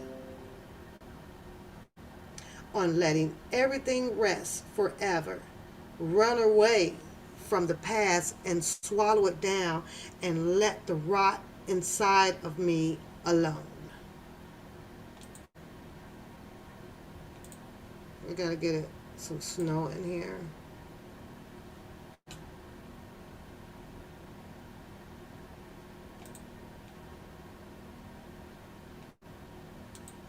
There, let's make it snowy. Let's make it snowy. Then I saw parents, mothers, aunts, sisters, all trying to protect their children and nieces, seeking justice. I knew everything was about to be different. That single sentence roused Jim's attention. He emailed me back directly, starting a back and forth conversation that very night. Little did I know, Jim had been hunting me down for years, over 20 to be more precise. He knew about me, had been following the trajectories of Rob's relationship for ages. I was simply the Spanish singer. Oh no, but he couldn't look me up because he didn't know my last name. No, not yet. Not yet. Not yet. The Spanish singer girl from Miami for the longest time. I've been waiting for you, he said. Really? You're the girl from Miami? Aaliyah's uncle mentioned you. Barry Hankerson. He told me about you when the first trial was about to happen. Oh, really? He said to me, find that girl. If anyone can put him away, he did a number on her. R. Kelly abuse allegations exploded into my life in the summer of 2017 for the first time since he was acquitted in 2008. It all starts with BuzzFeed's July 2017 article inside the Pied Piper of R&B's cult, written by a man named Jim Derogatis. Three women out of R. Kelly in print for his supposed guest house, where he keeps multiple females under complete control through coercion, abuse, strict rules denying them access to friends and family. My stomach sink deeper as I read farther, but by the end of the article, I am on the floor shaking. It's too familiar. Not entirely surprising, but that's still some messed up shit. Another woman, Geronda Pace, who met him at an age of 16 at his trial for child pornography, adds her harrowing account in August, mentioning an unidentified friend she hopes will step forward eventually as well. It feels like the women are popping out of the woodwork all over, and all with horror stories about Rob ruining every aspect of their lives. For years, I have focused solely on letting the dirt with Rob slide off my back, distancing it as much as I can so it can scar over and heal into some form of acceptance. But this is a pattern, and patterns continue if they aren't stopped cold. Hearing R. Kelly is hurting women ain't nothing new. And I've tried to shut it out every time, but the voices of the parents, their pleas, the words of each woman's detailed account, I can't shut those out. God knows I try, knowing that hiding my pain allowed this to continue happening to other young women. Eats at me. I did it for self-preservation, but in the end, it meant other girls had to experience the same level of stuff that wrecked me. Reaching out sounds terrifying, and I start multiple introductions, emails to Jim that I delete with shaking hands.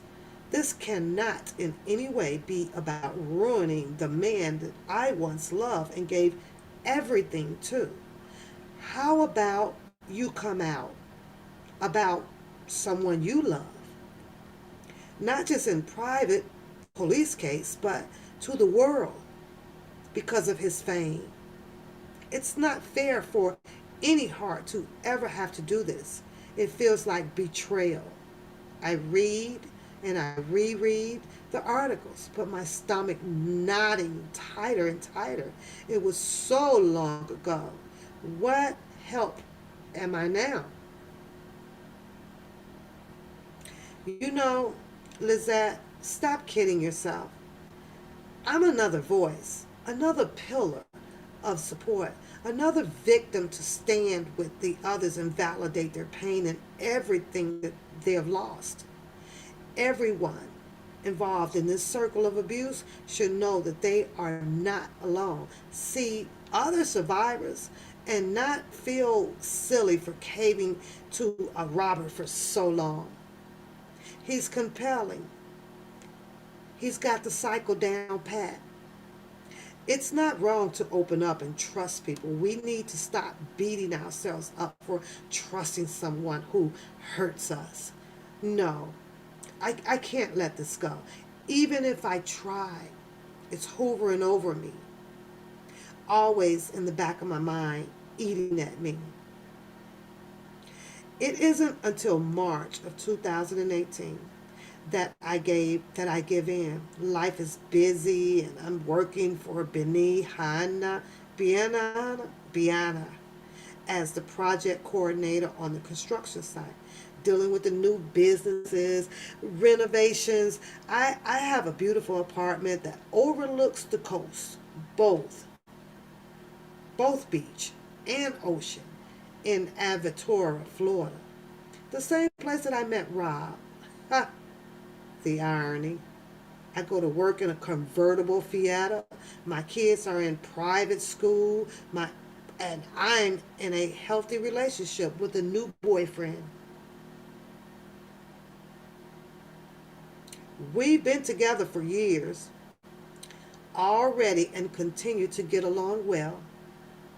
After the shame and the destruction that came from living for other people, it finally feels as though I'm living my best life.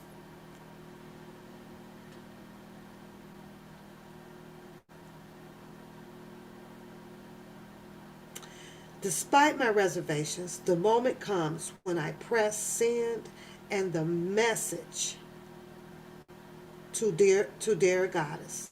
Then I crack open a bottle of wine, try not to full out panic.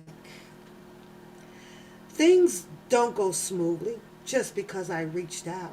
Establishing the connections is not a moment of relief, as if the words are now out in the universe and I can go to bed and sleep soundly. Jim is working on a story about Dominique Garden and her mom, and he wants to include my story with hers, or at least around the same time, for solidarity, and the greater effect. Meanwhile, he wants my story out and ready. Now, it's hard to rush.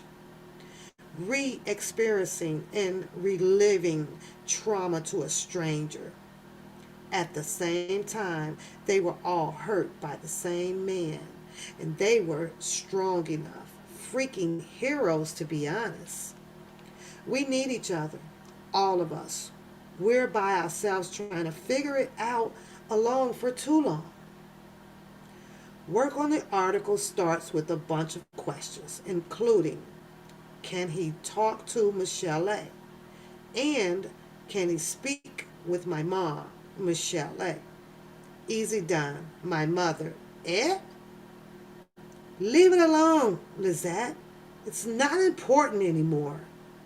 Mom, I'm letting you know that they're calling whether you say yes or not. I never asked you to do anything for me. Can you please just do this? It doesn't have to be long. He just wants to confirm a few details. Pleading and coaxing goes on for a while, and eventually she succumbs to at least answering the phone. On the other hand, there's no guarantees on what she'll say.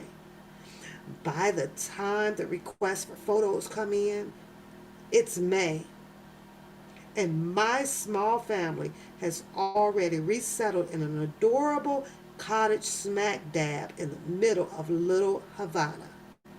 A photographer for BuzzFeed is sent to my home to take my portrait and hopefully figure out logistics and such. But next thing that I know, the story goes to a press a couple of days after the photo shoot. It's a surprise to me. Never had the opportunity to review what Jim and the photographer put together between interviews and the photographer session, but I know they want to get it out quick. Otherwise, the media wave started by the other woman loses speed. Jim sends me the article immediately after it hits the internet. My fingers tremble as I scroll down. The title of the piece is He's a Predator, with a giant photo of me on top. Not just any photo, it wide pans to show my entire front porch. So my fingers keep scrolling as the screen reveals more photos, each picture making it more and more obvious where I am. A street like a bright red target. These are photos of where I live, currently right there on display for the internet to see. My new place, my recently acquired home that's in the middle of a pedestrian tourist zone, my home that I am sitting at this moment. I thought that we were taking pictures outside for the light. So these aren't portraits. I'm not even the focus in all of them. Keep scrolling. My job, no, my workplace is listed there in black and white, where I physically show up to work every day. Didn't her mom tell her to leave it alone? Leave it alone.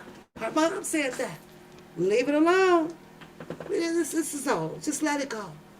Let's just move on.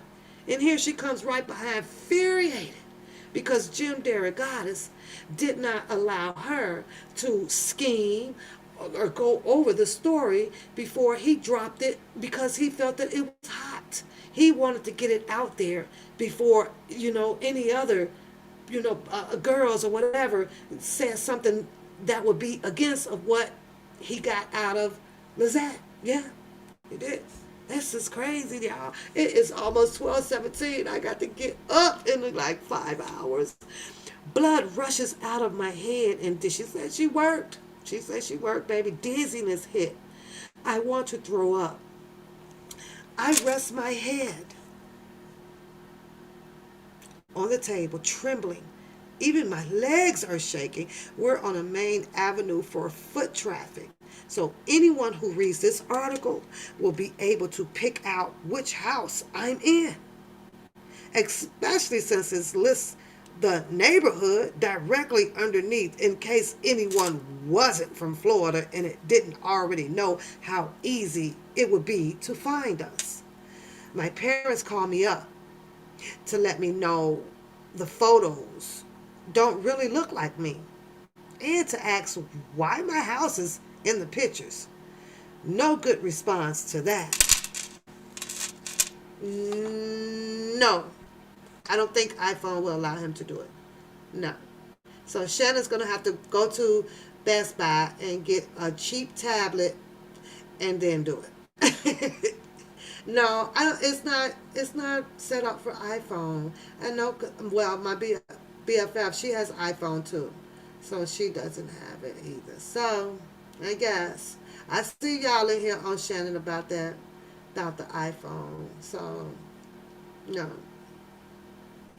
nope. I don't think so. He's got to go get a tablet or something. I wanted my store, and I know he probably got a laptop. He'll do it from. See, he could do it from his laptop, or he could do it, kind of like that, and then it will show him in here, even if he's on his iPhone. But the only way to join is, do that. So, yeah, he's got to go through his tablet.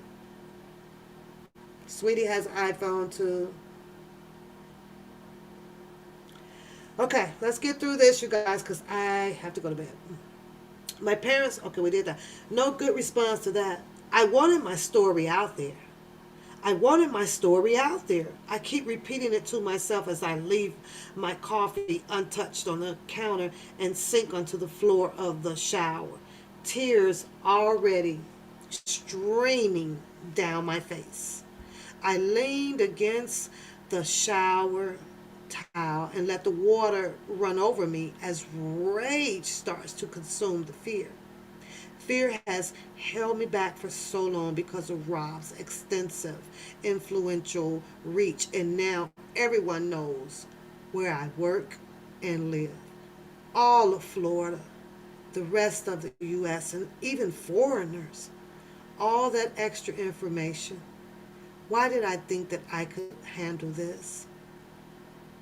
Next thing I know, BuzzFeed is contacting me again to discuss a documentary that's already in the works and paperwork is showing up for my review. At least there's legit paperwork this time. My unease about revealing my past to the public tripled with that last surprise. And I spoke up to not have to live in fear anymore. And now I'm absolutely live in fear of my compromised safety. At the same time, Standing with the other survivors seems bigger, more important.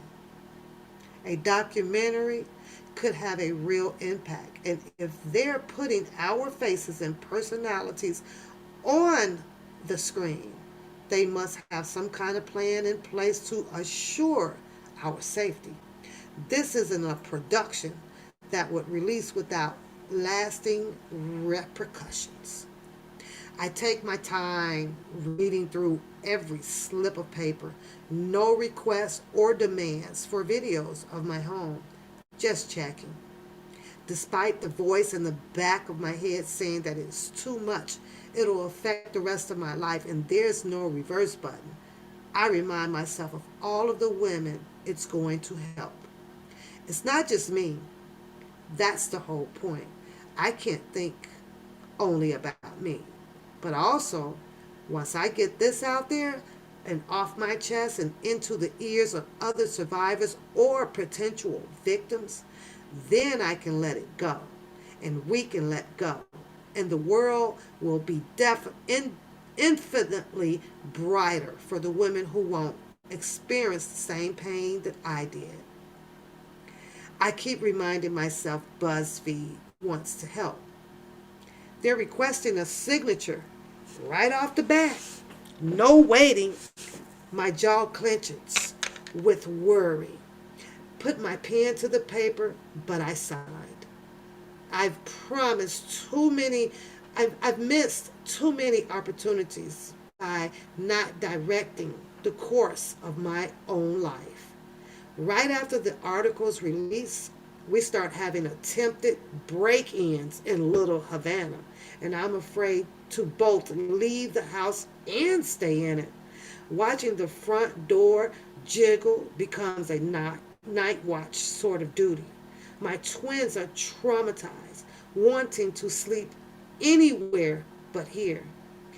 Everything is happening so fast, and everyone says that they want to hear my story to make sure that I'm heard by the world. But when I signed for BuzzFeed documentary, I'm told someone named Lyric Cabral would be in charge of the project and working with the survivors. So I get a message from her and archive needs, and she says she'll be in touch.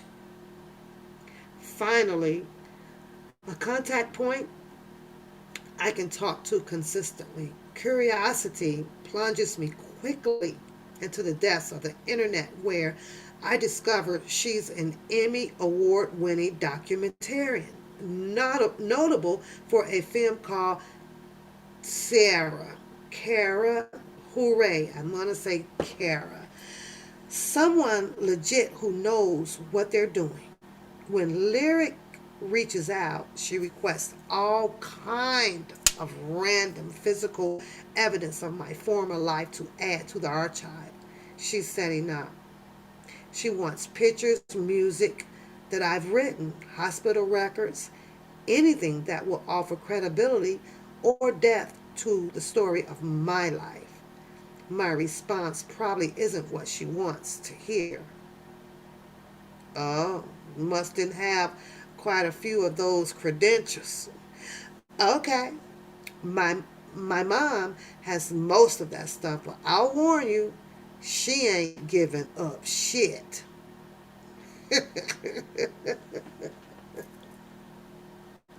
She ain't giving it up, huh? Okay. She ain't giving up shit because she's a narcissist. A narcissist.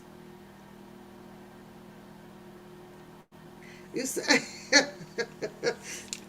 you said, shake my hair like her. Yeah, and knock myself in the eye. Knock myself in the eye. Ooh, 4 hours, Nada. 4 hours, girl. Ooh, I was like, I'm done. I'm done. Yeah. She called her mom a narcissist, y'all. Silence on the other end. I'll work on it. The days go by and the network keeps dragging their feet, leaving me wondering if this is ever going to happen. The film is supposed to be produced by BuzzFeed in partnership with Hulu. Hulu. Oh, did y'all find anything? Now I'm not subscribed to Hulu. Who got Hulu in the chat? Anybody got Hulu in the chat? Cause she may have something out on Hulu. Man, I ain't paying Hulu now. I ain't doing that. I'm not digging that deep. Nope. Oh, excuse me. She says it's going to be big until one substantial problem comes up. Hulu forms a marketing pact with Madison Square Gardens. They're now partners. And R. Kelly has a show coming up at that very venue. Hulu opts to let the concert happen. You guys got Hulu? Girl, I know y'all bill is up to $230. I ain't doing it. I ain't doing it. That's too much. I got my Prime Video and Netflix, and I have to leave it at that. I'm cheap. Uh-uh. Ooh, thanks for hitting the super chat. Thanks for all of the cash apps. If you got any questions and you want to get to the top of the line, you got to do a super chat, and I can get you right to the top of the line. And the next caller is 8342-8342. Yes, caller, you're on the line. I've been practicing it in that, y'all. I've been practicing it, right? I've been practicing it. Oh, where are my glasses? I've been practicing it. How did I do, y'all? How did I do? Did I do okay? You say it's your. No wonder you got Hulu. Oh my God, you have it. Okay, sweetie, you're gonna have to keep looking out for us, okay? Cause in Harlem and Beauty, we got to look out and make sure they ain't snuck nothing through Hulu on us. You're gonna have to be unique. You got to type in names very unique, okay? Very unique, you know. So Hulu opts to let the concert happen in conflict with the documentary. They just promise to release that out their headliner. Surprise, surprise. BuzzFeed shows a soul and pulls out, citing a conflict of interest on Hulu's part. And we're back to square one of this bullshit. I am still looking out my windows at night, checking for angry R. Kelly fans. And the efforts we've put in so far is meaningless. Enter Lifetime stage right. He said that he can't find my link. Give me a second. Let me go and see if it's up. Do, do, do, do, do. Okay. I'm going to have to copy it, so give me a second. Be right back. And then I'm going to read one article, R. Kelly article. It's old, but I'm going to bring it up. We just concluded chapter 23. I will conclude 24. What time I get home? 2, 3, 4. I'll be on tomorrow. So we can get through two. We're going to get this book finished. How many chapters was it, Harlem? I forgot. Let me see. Oh, we're halfway there. I'm on 23. There's 4,024 pages. We're halfway. We're halfway. We're 56% past it. So give me a second. Let me go and see if I can find the link for hold on. Let me get the link up for Rusty. Hold on.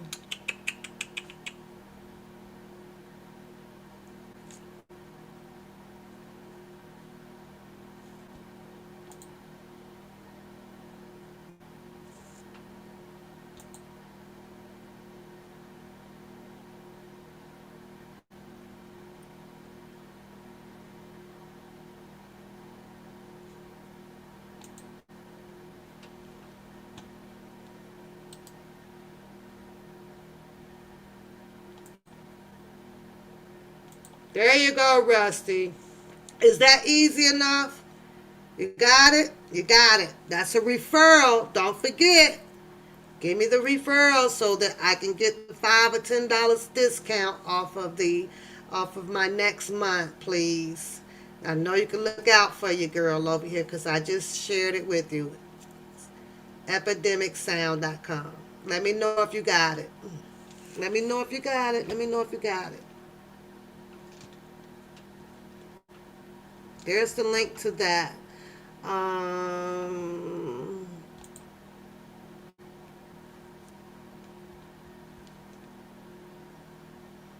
8 more to go. Okay, so tomorrow I will be back on. We're going to finish this book tomorrow night. Done. Finito. We're going to close it out. So I'll be back on tomorrow. So I'm just trying to make sure Rusty sees the link in the chat because, yeah.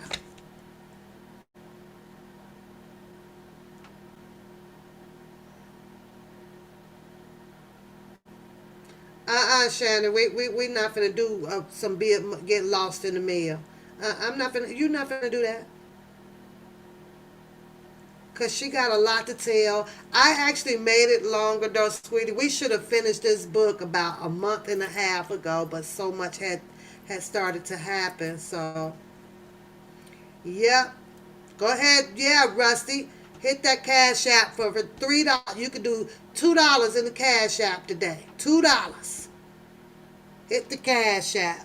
Hit the cash app. Shout out to everybody who's been doing the super chats. If you want to get your question to the top of the line, please make sure that I see your super chat coming through. And the next caller is going to be 3383. Next caller, you're on the line. I'm getting better, y'all. I'm getting real better. I'm getting better. Oh my God! You know who be cracking me up saying it though? Dennis be cracking me up though, y'all. He's like, well, shit. If y'all want me to see y'all look, y'all want me to get through. I'm listen. I'm gonna have to see the super chats come up, and that's gonna be the people that I'm gonna be addressing. Or you're gonna get your question through a lot faster. I'll be over here like, man, if I don't sit my butt over here and adopt some of this stuff, and then I'm sitting there looking at them, $5, $10, $3, one. Pap doing something wrong, y'all. I'm doing something wrong. You know what I think? I think because everybody knows that I work and I'm busting my ass, whatever. They be like, man, Pap don't need $1. Pap don't. When I ask for Pap for $1 for Pap Day, I mean, I need to start seeing them $1 coming through. Because if I got 20 people in here and this $1 for each person, that's only $20. Little cheap people. Now, let me get this article up so that I can go to bed. Hold on.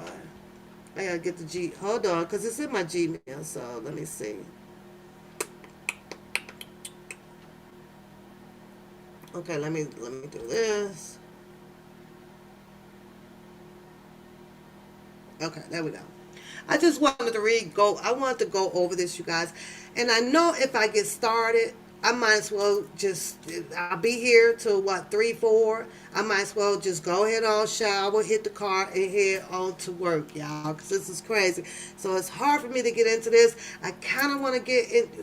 We're going to do it tomorrow. I kind of want to get into the R line thing, the R line thing. You just okay. Give me a second. This R line thing, you guys, and it's a lot going on out there.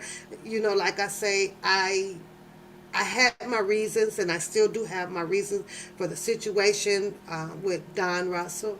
But when it comes to Mr. Robert Sylvester Kelly, we're talking about earlier on when you know that Arlene was there, the guy who all of a sudden came out and said that, he is John Doe, number one. They added that John Doe number one, right?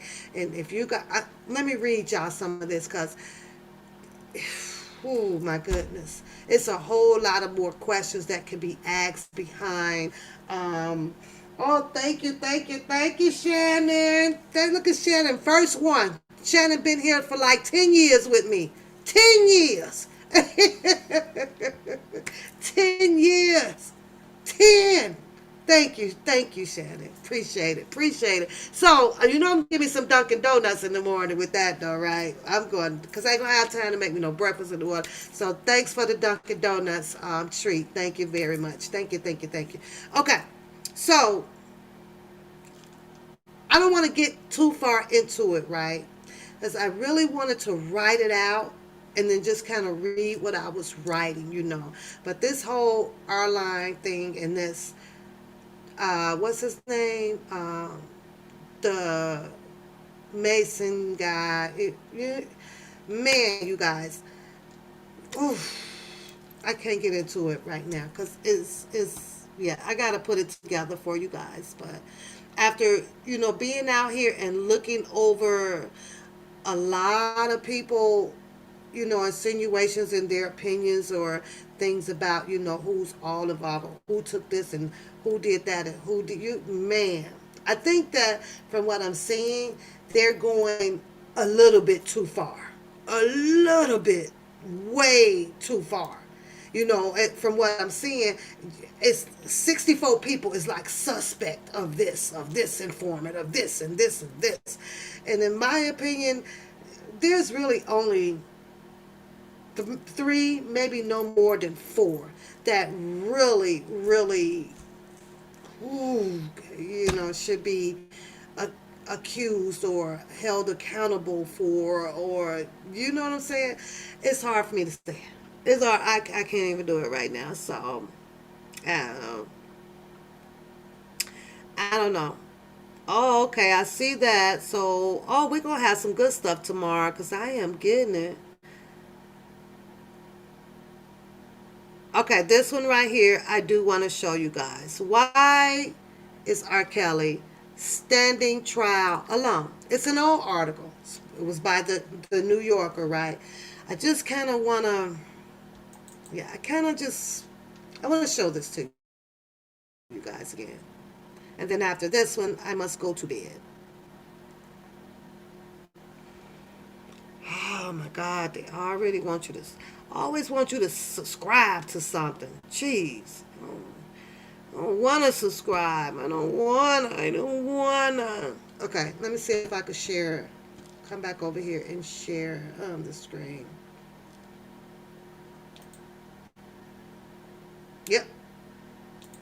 Okay, I'm gonna read this, and I'm gonna pick this back up tomorrow after I go through the book. We're gonna start off first with the book as soon as I get on. But okay, let me see. Is that the right one?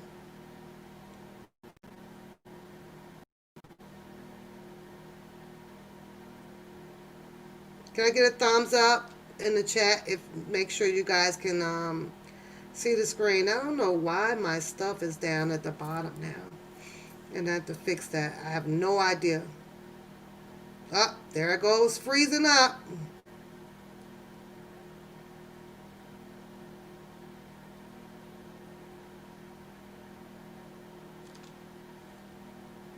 I'm waiting to see if you guys can see the screen, or do you need me to blow it up some more?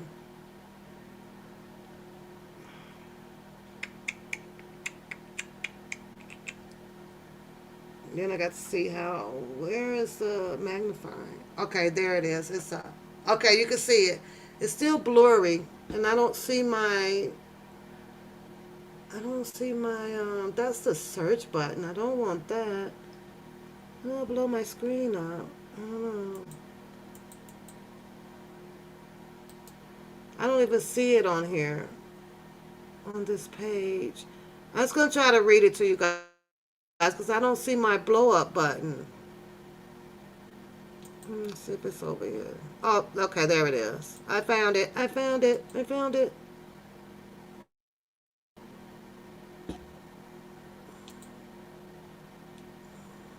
Okay.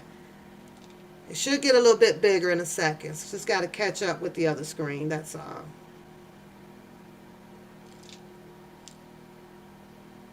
Let's give it a second. Give it a second. And I'm going to blow me up some more, too.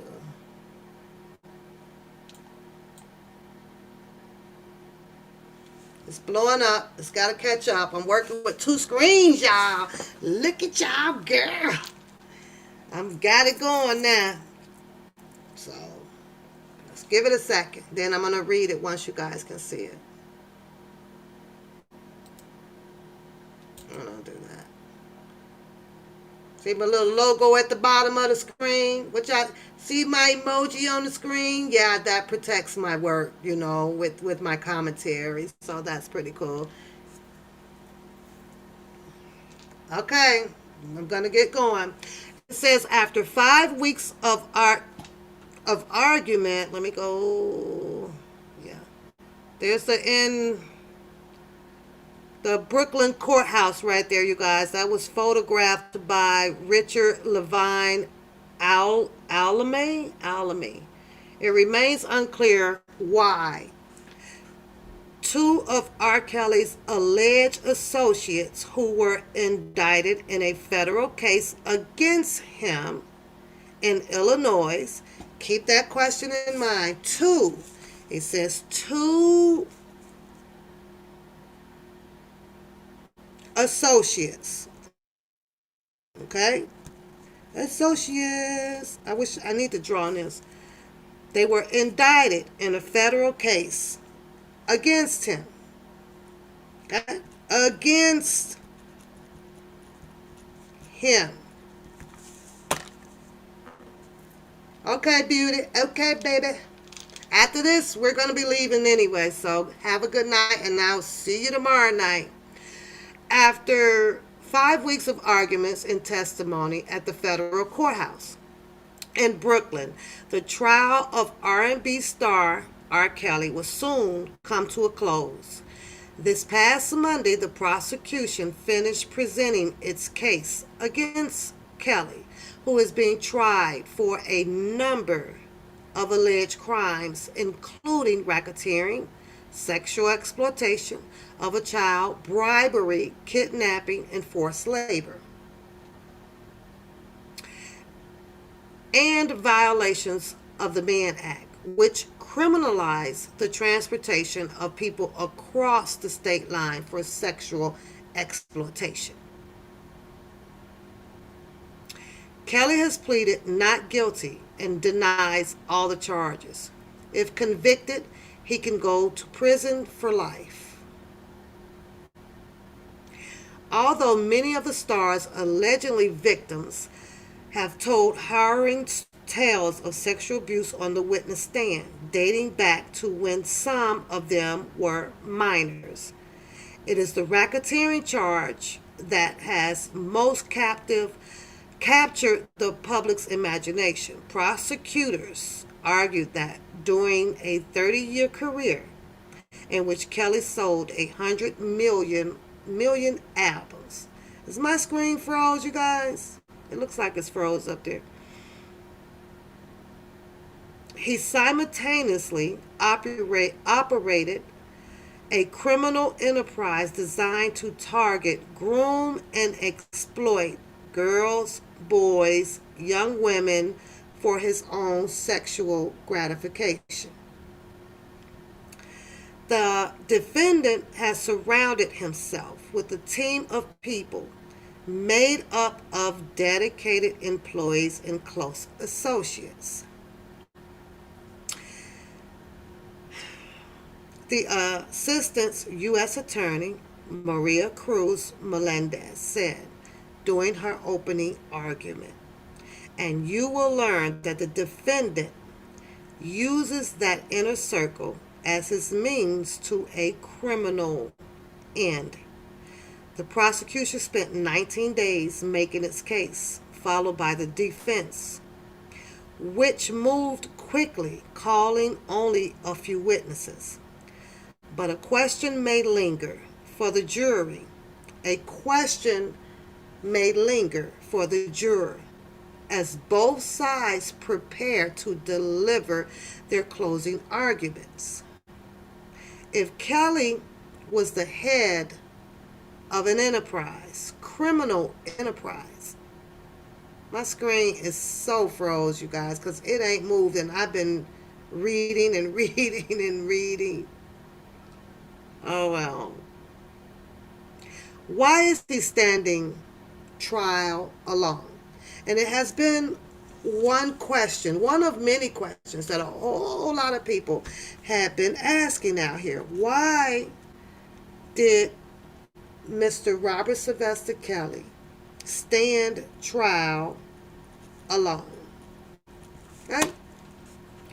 There's a second federal case against Kelly in the Northern District of Illinois, in which he has two co defendants, both of whom began working for the singer in the early 1990s. Daryl McDavid. I don't know. Can I get a thumb up in the chat room if you guys can still hear me? Please. Somebody, anybody, scream. Because I feel like I'm frozen. And I told y'all if this freezes up, that I am going to bed.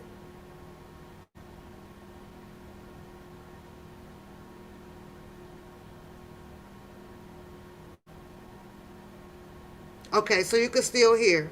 It's just the screen is frozen.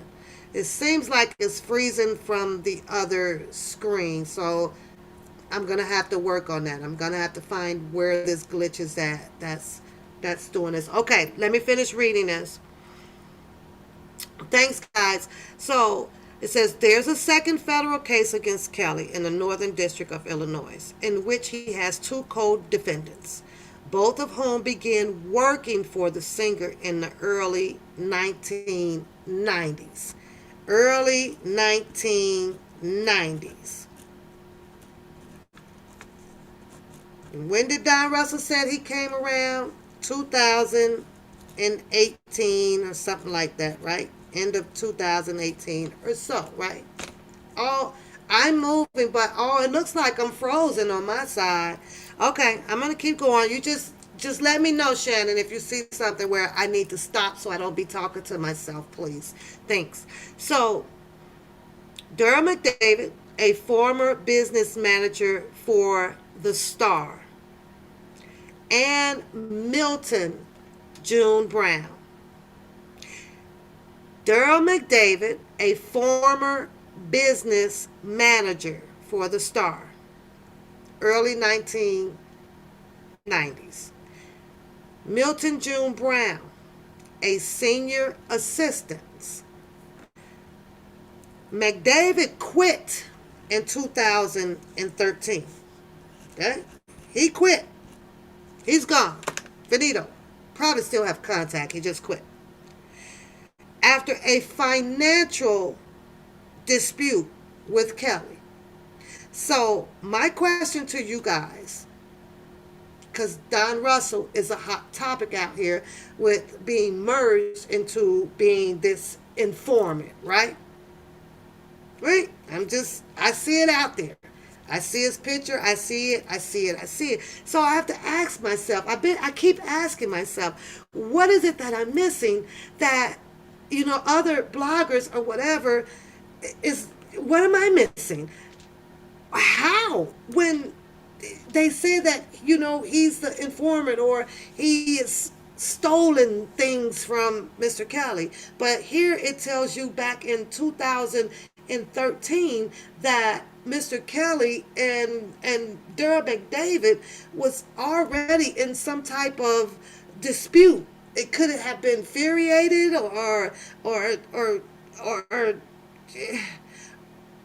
what? Because this man here, this Daryl McDavid, after a financial dispute.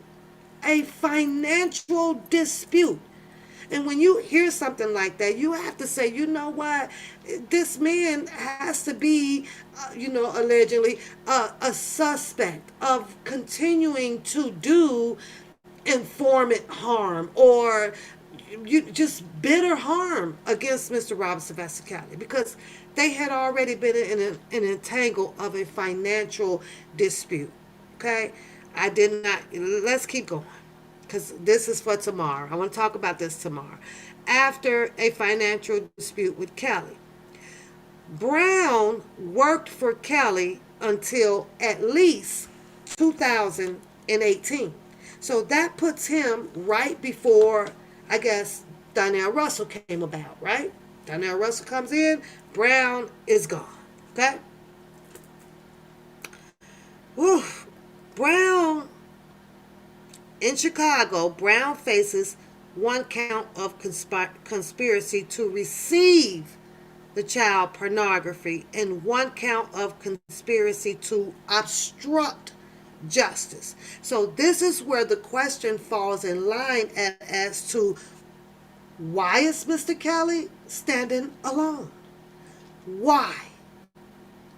So this article is precisely telling people like, wait a minute here. So they decided to have Durham McDavid and June Brown hearing or whatever separated in Chicago, but as well being told as against Mr. Robert Sylvester Kelly.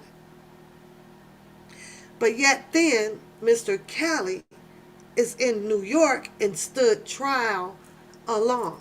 Does anybody have the right answer as to why they chose to separate these two guys from standing trial with Mr. Kelly? Let's continue.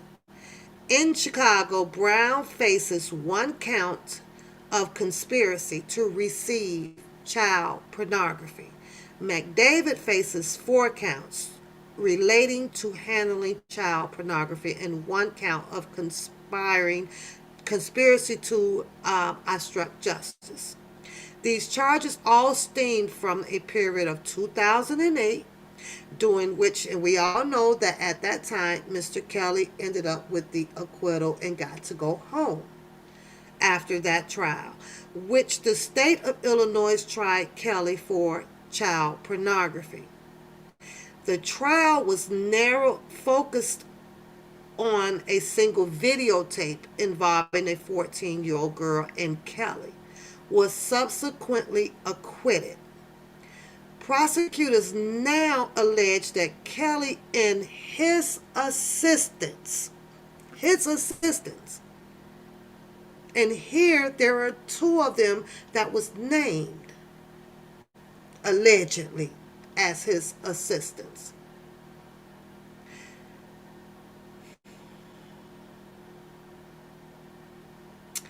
Prosecutors now allege that Kelly and his assistants tried to round up other videotapes before they could be entered into the evidence. Kelly, McDavid, and Brown have all pleaded not guilty to the charges in the second federal case. And when they decided to do that, this is when they decide to separate themselves from Mr. Robert Sylvester Kelly to do saving grace. Okay? And keep them videotapes in mind, because somewhere I am not buying the shit with the John Doe #1 known as Michael Arline and the Azarel. Okay? It's something that was just totally fishy about that whole bribery thing with him and her. It was something fishy on that. The case in Illinois is on hold until the proceedings concluded in Brooklyn. So the proceedings concluded in Brooklyn, but there was only one guy, who was it, Mason, that ended up so far with the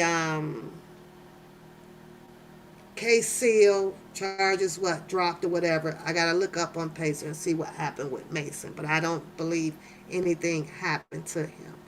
So it remains unclear why Kelly alleged associations, were not also indicted in to New York, just as it remains unclear why the two federal cases in Chicago and Brooklyn were not combined. Separate federal trials are rare, but not unprecedented. Harvey Weinstein, who has been convicted of rape in New York, he still faces federal charges in Los Angeles. The Eastern District of New York and the Northern District of Illinois have responded to questions about why Kelly case were not combined with no comment. Okay?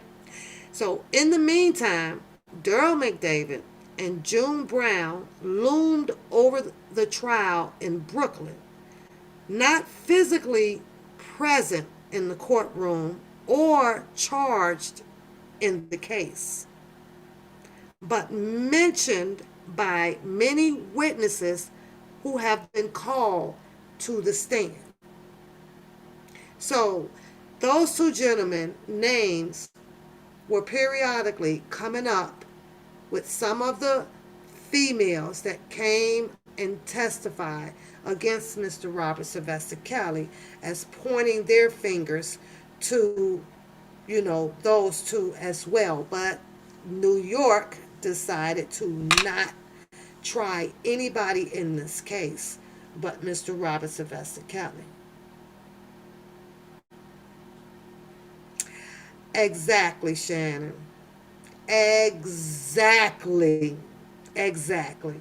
I think, like you say, the five more likely, way before, the kaleidoscope copy paste analysis going on the YouTube streets out here is a way overreach, a way overkill, a way like I'm like, wait a minute, like this is a whole. I find it as a distraction, Shannon. To be honest with you, I do. Like you mean to tell me everybody, like 100 people, is going to be painted as this informant or people trying to take money from him and benefit themselves and this or that. Oh, like I say, I think the kaleidoscope copy paste analysis that goes on the YouTube has a too much of a far reach to it. I believe that the lines could have actually been drawn, been cut short. Yeah, Shannon. I think you know where I'm going. Woo, but you know how it gets out here, right? You right? Yeah, they're out on bond. Yeah, yeah, they are. Probably trying to figure out how allegedly that they can compromise Chicago's trial. I'm just saying, that's just my theory. That's just my opinion. Early in Brooklyn trial, prosecutors entered photographs of Brown and McDavid into evidence. They then showed the photos to many of the witnesses who took the stand, asking whether if they knew the two men. Their often answer was yes, but the witness replies were so innocuous that it was hard to figure out what the prosecutors were trying to prove. I was hired by Daryl McDavid. Tom Arnold, a former employee of Kelly's, testified. June Brown was the personal assistant. Diane Copeland, a former executive assistant to Kelly, said other mentions of McDavid and Brown have seemed more significant, though still not obviously criminal. Now, let me interject something right there. Due to the kaleidoscope copy paste synopsis that's going on out here with putting a whole bunch of people together and trying to identify them as part of their job of what they're doing against Mr. Robert Sylvester Kelly, right? One in particular, maybe two, maybe three that I can think of that probably should not be in that kaleidoscope. I can't get past of one of them, like I say, and that's Donnell Russell, who sits here and tells you of these same people. Go check him out. He did this right. But I think what people tries to interject on by far reaching, because they don't want to leave out anybody who talks money wise about Mr. Robert Sylvester Kelly, or anything about, his alleged rendezvous around, his life and these females, right? So it's almost like, let's blame him for something, let's blame him for something, let's blame this person for something, let's attach this person to, let's go ahead and put this person in here, and let's go ahead and put this person in here. And I'm sitting here like, no, no, wrong, no, no, no. And, I think let's keep moving. When Dr. Chris McGrath, Kelly's physician, which I don't think I want to read this. This is about when his doctor came in, and his doctor starts saying, well, yeah, that was Kelly on the, prescribe. Okay, this is the doctor that took the stand saying that he prescribed these prescriptions for Mr. Robert Sylvester Kelly, alleged herpes drugs, gave him drugs for it. McGrath replied, it was a phone call. So he usually from one of his employees. Which employee was that? Which employee was that? Most commonly from a man named June Brown. Garrick Amstrich, a suburban Chicago police officer, told the jury that when he visited Kelly's mansion in 2009, in response to a complaint about a missing juvenile, he never spoke to Kelly, but security put him on the phone with the Star's business manager. Now let's stop right there. You had a Chicago police officer visit Kelly's mansion on a call that there was a missing juvenile, and a police officer allowed a security person of Mr. Robert Sylvester Kelly's establishment to what? Hand him a phone outside the door and say, hold on a minute, I'm going to let you speak to so-and-so, so-and-so. Huh? If there was a missing juvenile and this police officer got this complaint about it, he would, one, not even be there by himself. Nope, not at all. Number two, he should have found it very suspicious that somebody is handing him a phone instead of inviting him in. What? Now you come on in here and look at this shit, because ain't nobody up in here is missing a juvenile. Three, now you can hurry up and radio in to your quarters to have those people get you a goddamn search warrant so I can go out here and search this man's house immediately. For while he was doing that, he could have called for backup and had Mr. Kelly's house sitting with at least 10 police squad cars right around it somewhere to see if there was going to ever be a missing juvenile coming up out that house. They didn't go that extra mile on that, and I wonder why. Native Don Russell is being attached all because he came out here with a stake and claim on having this information, having this, having that, and having and receiving access to his intellectual property and storing it away. All because that man did that, that made him one of the kaleidoscope prime suspect out here. It made no sense. And everything that we have been reading since this case literally has been dropping out here for what, almost 3 years now, was everything that, he came on and he said. And then to tell you in your face, I got this man shit. It's unbelievable. It's so unbelievable. I got to keep standing on it, Native. I believe that what happened up there with that phone call with Don making, I think that he made a choice to do that in his own incognizance. No, without getting Mr. Kelly's advice on it or opinion, whatever which way you want to see it. And he thought that he was doing a good deed, but things got caught up. Do I think that he is or was involved with this whole situation with John Doe number one, aka Michael, what's his name, Arline, at all? I think that this came down the doo doo pipe here with, and this is just my opinion, and it's all allegedly had something to do with what oh my God, you guys, this is crazy because I hate to bring the queen up in this, right? I don't know her, nobody knows her, she's like a ghost out here, right? But when you talk about Nicole Becker, the reason why Steven Greenberg, had that conflict of interest and asked for that, what is it, the curio, we can't do this.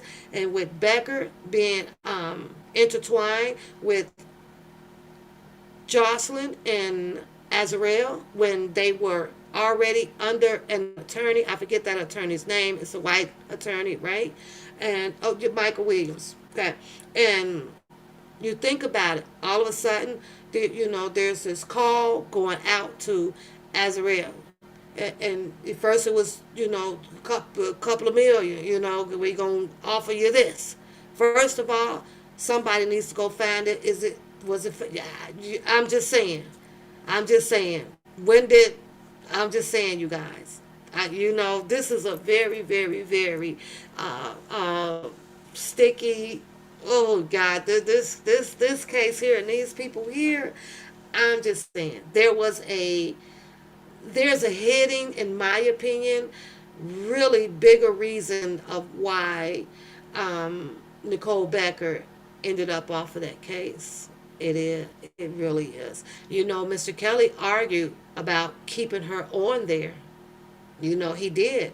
But from what I've been reading and everything, Mr. Kelly was not aware of a lot of doings out here as well. Somebody must have brought it to his attention, and then of course they had to find a way out because being an attorney of law, you can't, she's in the courtroom. I got to find my way up out of this. I then did some mishaps, some wrong behavior.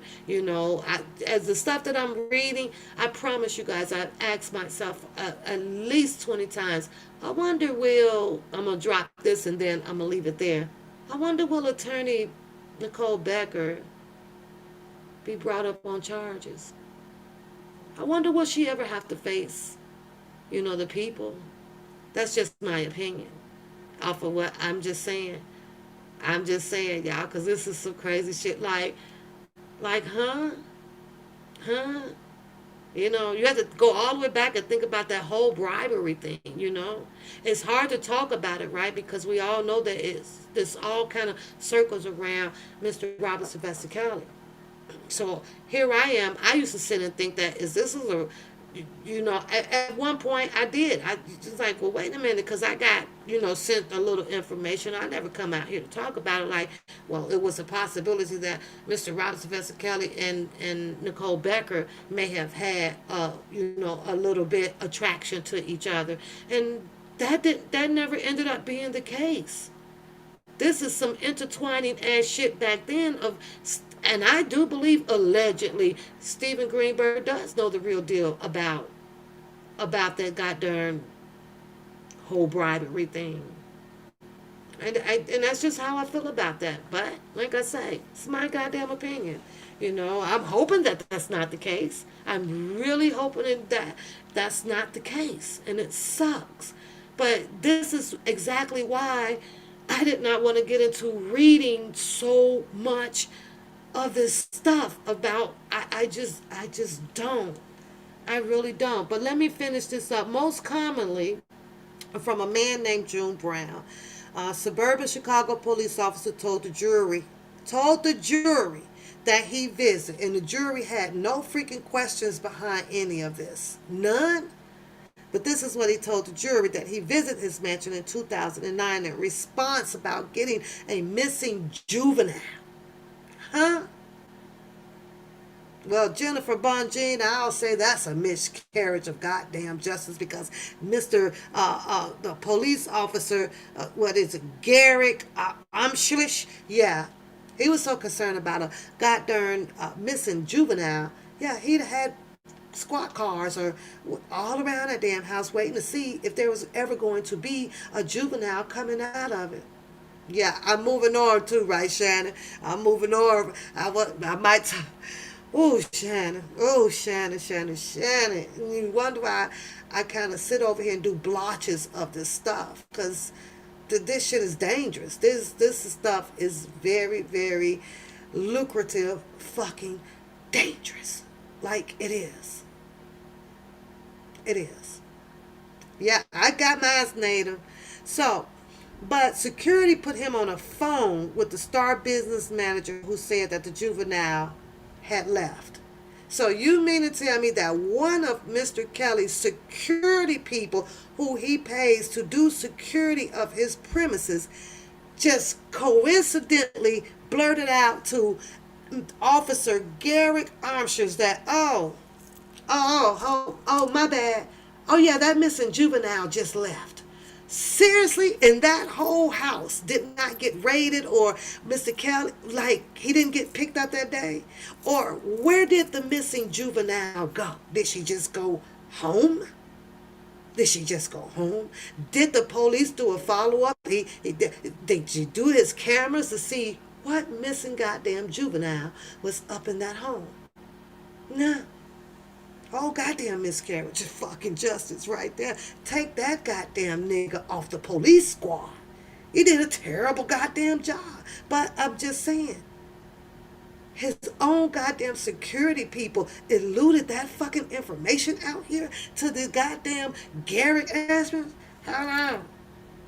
Oh, the missing juvenile left about 30 minutes before you arrived. Sorry, you missed her. Bullshit. Bullshit. He never spoke to Kelly. But the security put him, I gotta read that again, but the security put R. Kelly on the phone with the Star's business manager, who said that the juvenile had already left. Well, I can't wait. You gotta let me know, Shannon, so I can get it fresh off the press. Amshers, he did not remember the manager's name. If they wouldn't have hurried up, you know what they should have did? The judge should have excused this goddamn witness that's go by the name of Garrick Amshler, from the Chicago police officer back then in 2009. Cause this was early on. This wasn't this one here, y'all. This was the previous case. But he should have been, if they didn't hurry up and go desk that goddamn officer back, he should have been at the desk. He shouldn't have been allowed to even put any traffic tickets in the system. Just sit at his desk with his hands folded. That's all he should have been able to do for like 30 days. You just sit right there. You just sit there. But prosecutors told the court that it was McDavid, based on the phone number he had used to make the call. So it was Daryl McDavid that told this Garrick Armstrong that the juvenile just left the home. Boy. Recently, I reached out to the defense attorneys representing Brown and McDavid in the Chicago case to ask for their thoughts on how their clients have been characterized in the court of New York. Mary Judge, Brown's federal public defender, told me that although she had not received the transcripts of the testimony in New York, She was not surprised to hear that her client had been mentioned during the trial. I look forward to reading the trial transcript, she says, but I suspect I will learn only that Milton Brown will be described by all as a professional and a gentleman. So she threw some shades right there. Well, they probably just didn't do nothing but talk straight jack bullshit about my client, Durham. But I bet you they gave all the praises to Milton. That's all she had to say, y'all. And summing that shit up. Brown, he would be described as the professional and the gentleman. Well, in contrast, Greer Bentley, one of McDavid's two Chicago-based defense attorneys, expressed how outraged at the idea of his client coming up in court. He was pissed. He didn't want his client up here in this. He didn't want him in the court. Not to save his friend or his employer, Mr. Robert Sylvester Cali. They want him there. Nope. At all times. No, it's easy for New York prosecutors to sully the name of a person who is not there to defend himself. R. Kelly's business interests and follow the instructions of Mr. Kelly's legal accounts. Wait a minute, let me make sure I didn't miss anything. Who's not there to defend himself, Brentley said. At all times, Durham McDavid did his best to manage R. Kelly's business interests and follow the instructions of Mr. Kelly's legal counsel. That is all he ever did. Now that man, this attorney wrote this stuff up like he been around Durham McDavid and Mr. Robert Sylvester Kelly like all these years. He should have put in there, well, that is what Durham McDavid told me. Like, don't put in there as if you were, because if I was there as a juror and I had to hear this and I was like, oh, well, when did you come around? Well, how would you know that? You know what I'm saying? It's like, shit, no, let's not do that. Put in there as the Durham McDavid told you so. So, it says here that is all he ever did. According to Brentley, there were 3 lawyers who instructed McDavid, John M. Toohey, and Gerald Margolis, who represented Kelly in a series of civil lawsuits filed by minors who had accused the star of sexual abuse. That was that Ed Jensen guy. Y'all remember that little short clip that he did out there? And who was part of the defense team in Kelly's 2008 trial. In 2019, Jensen told the Chicago Sun-Times that Kelly was guilty as hell of a child pornography charges in 2008. Although his client has not been charged in Brooklyn, Brentley offered some observation on the trial.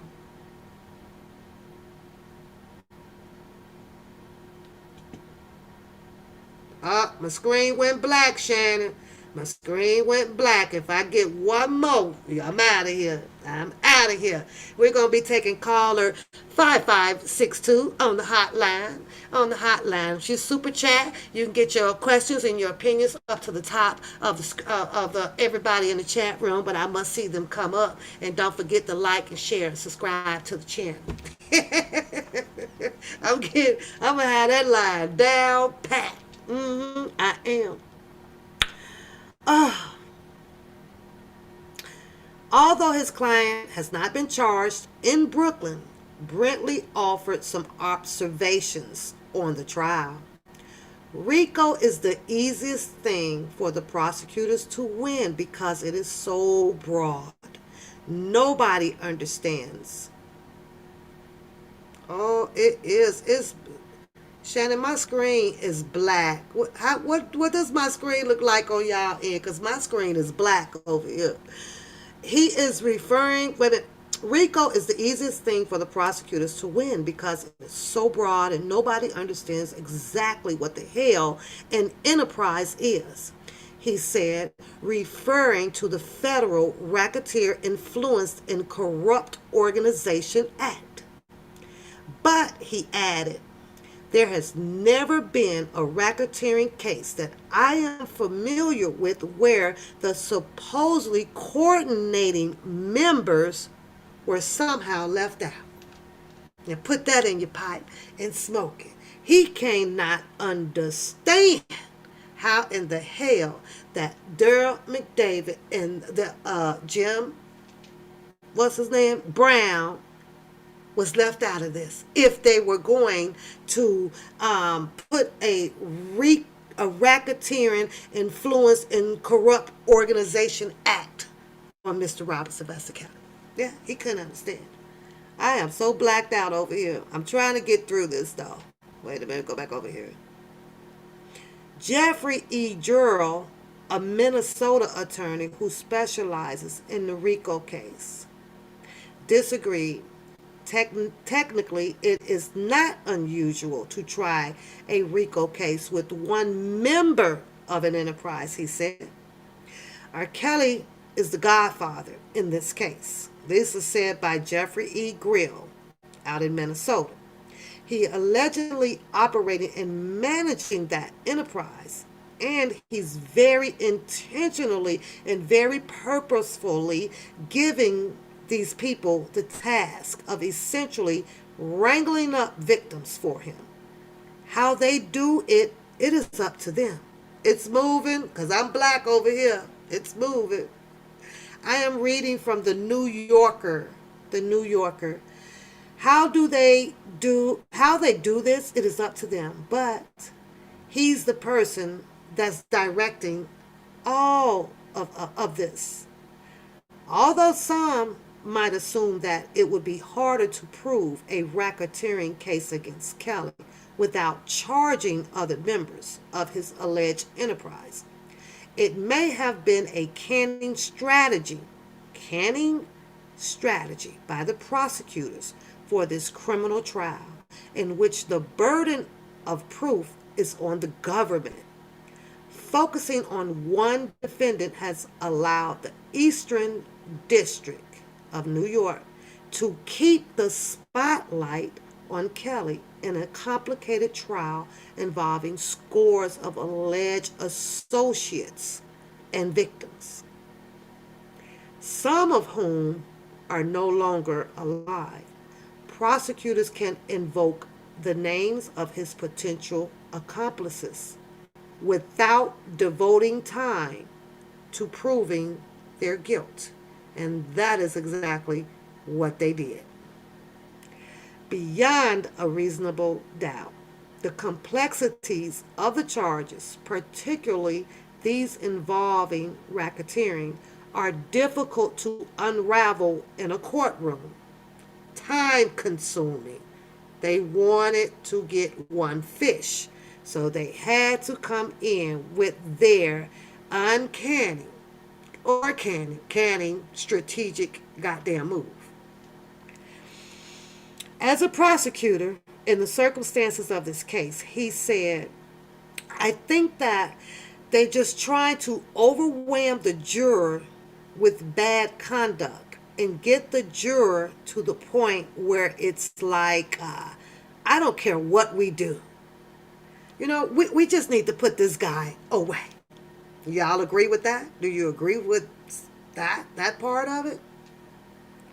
Grail, who teaches at the University of Minnesota Law School and wrote a textbook about RICO, he went on to explain that the main problem with the distinction between RICO in popular culture versus RICO in reality is that simply being named as part of an enterprise carries no liability. The only people who are liable under the RICO are the defendants, or in this case, the defendant. I'm sure there's a lot of people, getting mentioning in the trial who are embarrassed, Grill said, but they're not going to prison for it. Still, for McDavid and Brown, The stakes of the New York case are high. If Kelly is convicted in a current trial, then the Eastern District of New York could bring additional indictments against any of the Kelly alleged associates. Several of these individuals have testified for the prosecution. Only one was granted immunity, Demetrius Smith, who testified about bribing a Chicago officials to procure a fake ID for Aaliyah, Kelly's 15-year-old protege, so that Kelly could illegally marry in 1994. The Northern District of Illinois could file more charges against them as well. There's also a slim chance that if Kelly is convicted in New York, Chicago drops the second case, given that the singer will already be spending the rest of his life behind bars. Somehow, I do have a gut feeling that Chicago case will eventually get dropped. This also will depend on Jennifer Bonjean. How quickly will she get this to the appellate courts for the overturn to happen? Right? Let's just hypothetically say that she does not get this to the appellate court for the overturn to happen. Now knowing that Mr. Kelly's case, his trial for Chicago, has been pushed back. I believe it was August, right? She's not in there. Oh, you blacked out. Y'all gone. You guys are gone. I see absolutely nothing on my screen. And it's red. And it's red. Ain't that some shit? Let me stop sharing that.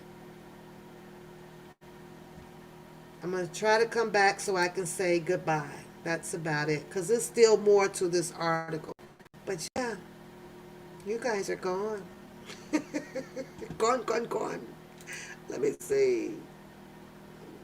Let's get this back. Let me see if you guys will come back up. Other than that, you're gone.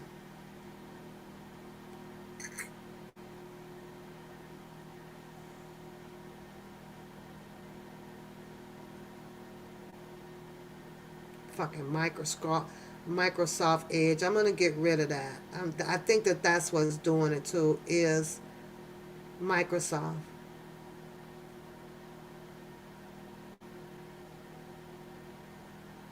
It's Microsoft.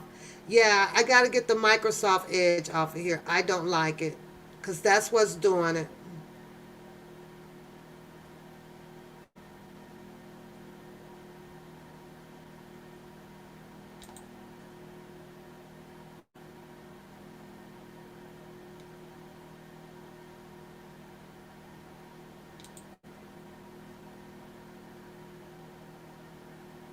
Yeah, I will. I'm going to end it there because, like I said, there's more. There's more on. Well, no, that is the end of it. Last paragraph. Let's get through this. There's also, okay, so no, we're done. Where the federal government will have a second chance at convicting the star whom prosecutors have called a predator. One who spent decades using his crimes, money, clout, and his public persona to hide in plain sight. So, yeah. Yeah. So that was the end of it. And boy, I can, we can dig into this goddamn, what's her name? Mints. What's her name? Soup? Mints. Yeah. We're going to dig into that. We're going to dig into that a little bit because, yeah. Yeah, and I don't like it. I think it's the edge version, but we talk about that Mintz lady. You know who is the she's an attorney and all of this stuff. And, was dealing with Mr. Kelly's money for his concerts and stuff for the RSK LLC and all that stuff. You guys, yeah, those are the people. Those are the people. But you got to sit out here and look at a whole lot of people where they love to just stretch it and all these additives. And I say it all the time, when you start doing too many additives for me and you start to make everything look dirty, you can't mix vinegar, salt, pepper, onions, to all this stuff in soup. It just doesn't, it don't work. It starts to taste nasty. You just can't do it. And I see it going on out here where you have wants to just paint hundreds of pictures of, like, really? But you have to be respectful about it. Because that's person synopsis. That's your theory. That's it. But I'm just saying, I have to do my free thinking over here. And 2 plus 2. But that 2 plus 2 over there, that shit coming out to equal 6, 10, 20, 50, 30. I'm like, huh? What? Really?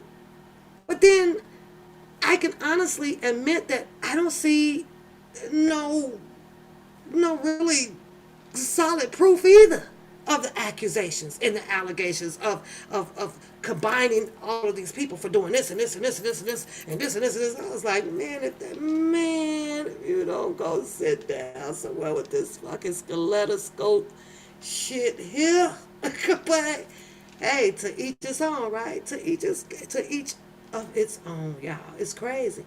But yeah, y'all be out there. Go read all that Smith. Wasn't it Mintz? I forget her first name, Mintz. But I have the whole goddamn paperwork on it. I was like, oh my god. Oh my god, and how that story got twist up. Yeah, about him supposed to be showing up at a concert, and then she and the RSK and her and all that is in court, and woo woo wah wah over the 500,000, and her story was about how the Wins, what is it, Schwinzer or something, and they never had a bank account to send the money, and a whole bunch of goddamn shit. But it was Mr. Kelly's responsibility of getting the money back, or Linda, yeah, a whole bunch of shit. I'm like, that's where the buck stops. Not all these, certain little minions that you are seeing out here getting pushed into these, to these stories. I call it just reaching, just reaching. I don't see it. I just don't see it. And a whole lot of people do see it. All because that man came out here saying that he had the paperwork to get this, and Mr. Kelly need new attorneys for this, and because I have some of his property that he clearly says that he and what's his name, Keith, has some of it too. It's split up. But nobody's putting Keith out here on anything. They're just comfortable putting Don up on the thing, when Don's sitting here telling you where it's only one way to verify it. Call Keith and say, hey, is it true? Is it true? Because right now, from what I'm reading and what I've been learning out here, Keith is somewhat of the protector over a lot of his things. You know what I'm saying? And the man tells you that him and Keith, he just couldn't move forward right now with a bunch of things to bring Mr. Kelly more income to come in, because there may have been some things that Keith just wasn't comfortable signing off of for right now. You know what I'm saying? Let's hold on a minute. I understand that, we can make him money, and so we can get his rent paid and the light bill paid and the gas bill paid and the new attorneys and everything, but they had to find a way to do it slowly. One, in my opinion, is because they're watched by the goddamn government that wants all of his goddamn money. But people won't just let peace be still out here. We're going to keep putting together a story, We're going to keep add more people up in there. Just distractions. Makes you wonder, who the hell is the real goddamn distractor? That's just my opinion when I'm looking at skeletoscope shit going on. But they leave out all the other goddamn what? Y'all better quit playing with Pal. Now, I'm sorry, but we're gonna be disconnecting the line. So caller 5,000, what number are you? 66802. You're gonna have to call in tomorrow. If you want to get your opinions and your questions in, you're gonna have to attach $1 for a pap to your super chat, and you will be brought up to the top of the line. I love saying that shit. I love saying that shit. It cracks me up. But everybody who sent me a cash out tonight, I appreciate you guys. I'm having Dunkin' Donuts on y'all. I stayed up way too long with y'all messing with my hair. I hope y'all like my hair. I know I look like Marbley's sister or somebody, but I got it all nice and pretty up there. It's decent for at least a week. Hurt like hell. So I had to come down, rush, because I promised that I will be here. And now I'm down to getting 1, 2, 3, 4, 5. I have to get up at 5:30 because I got to be out this house by 6:30, you guys. So until then, join me tomorrow night so I can give y'all some more catching up on the Tasha K and other people goddamn feelings out here on these YouTube streets, and all of this goddamn distraction of this and this and this and this and this and this and this. You say you got paid 2,000 to get up in here, my girl, my girl. Until then, you guys, stay safe. I will see you guys tomorrow night. Serenata. It's crazy, y'all. Crazy outside.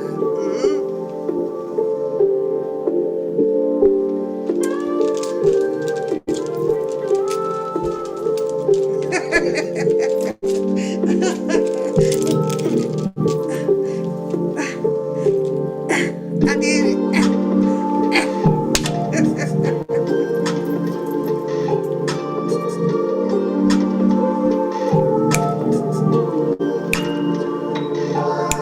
It's crazy. It's crazy. It's crazy. Hashtag crazy, y'all. It's crazy.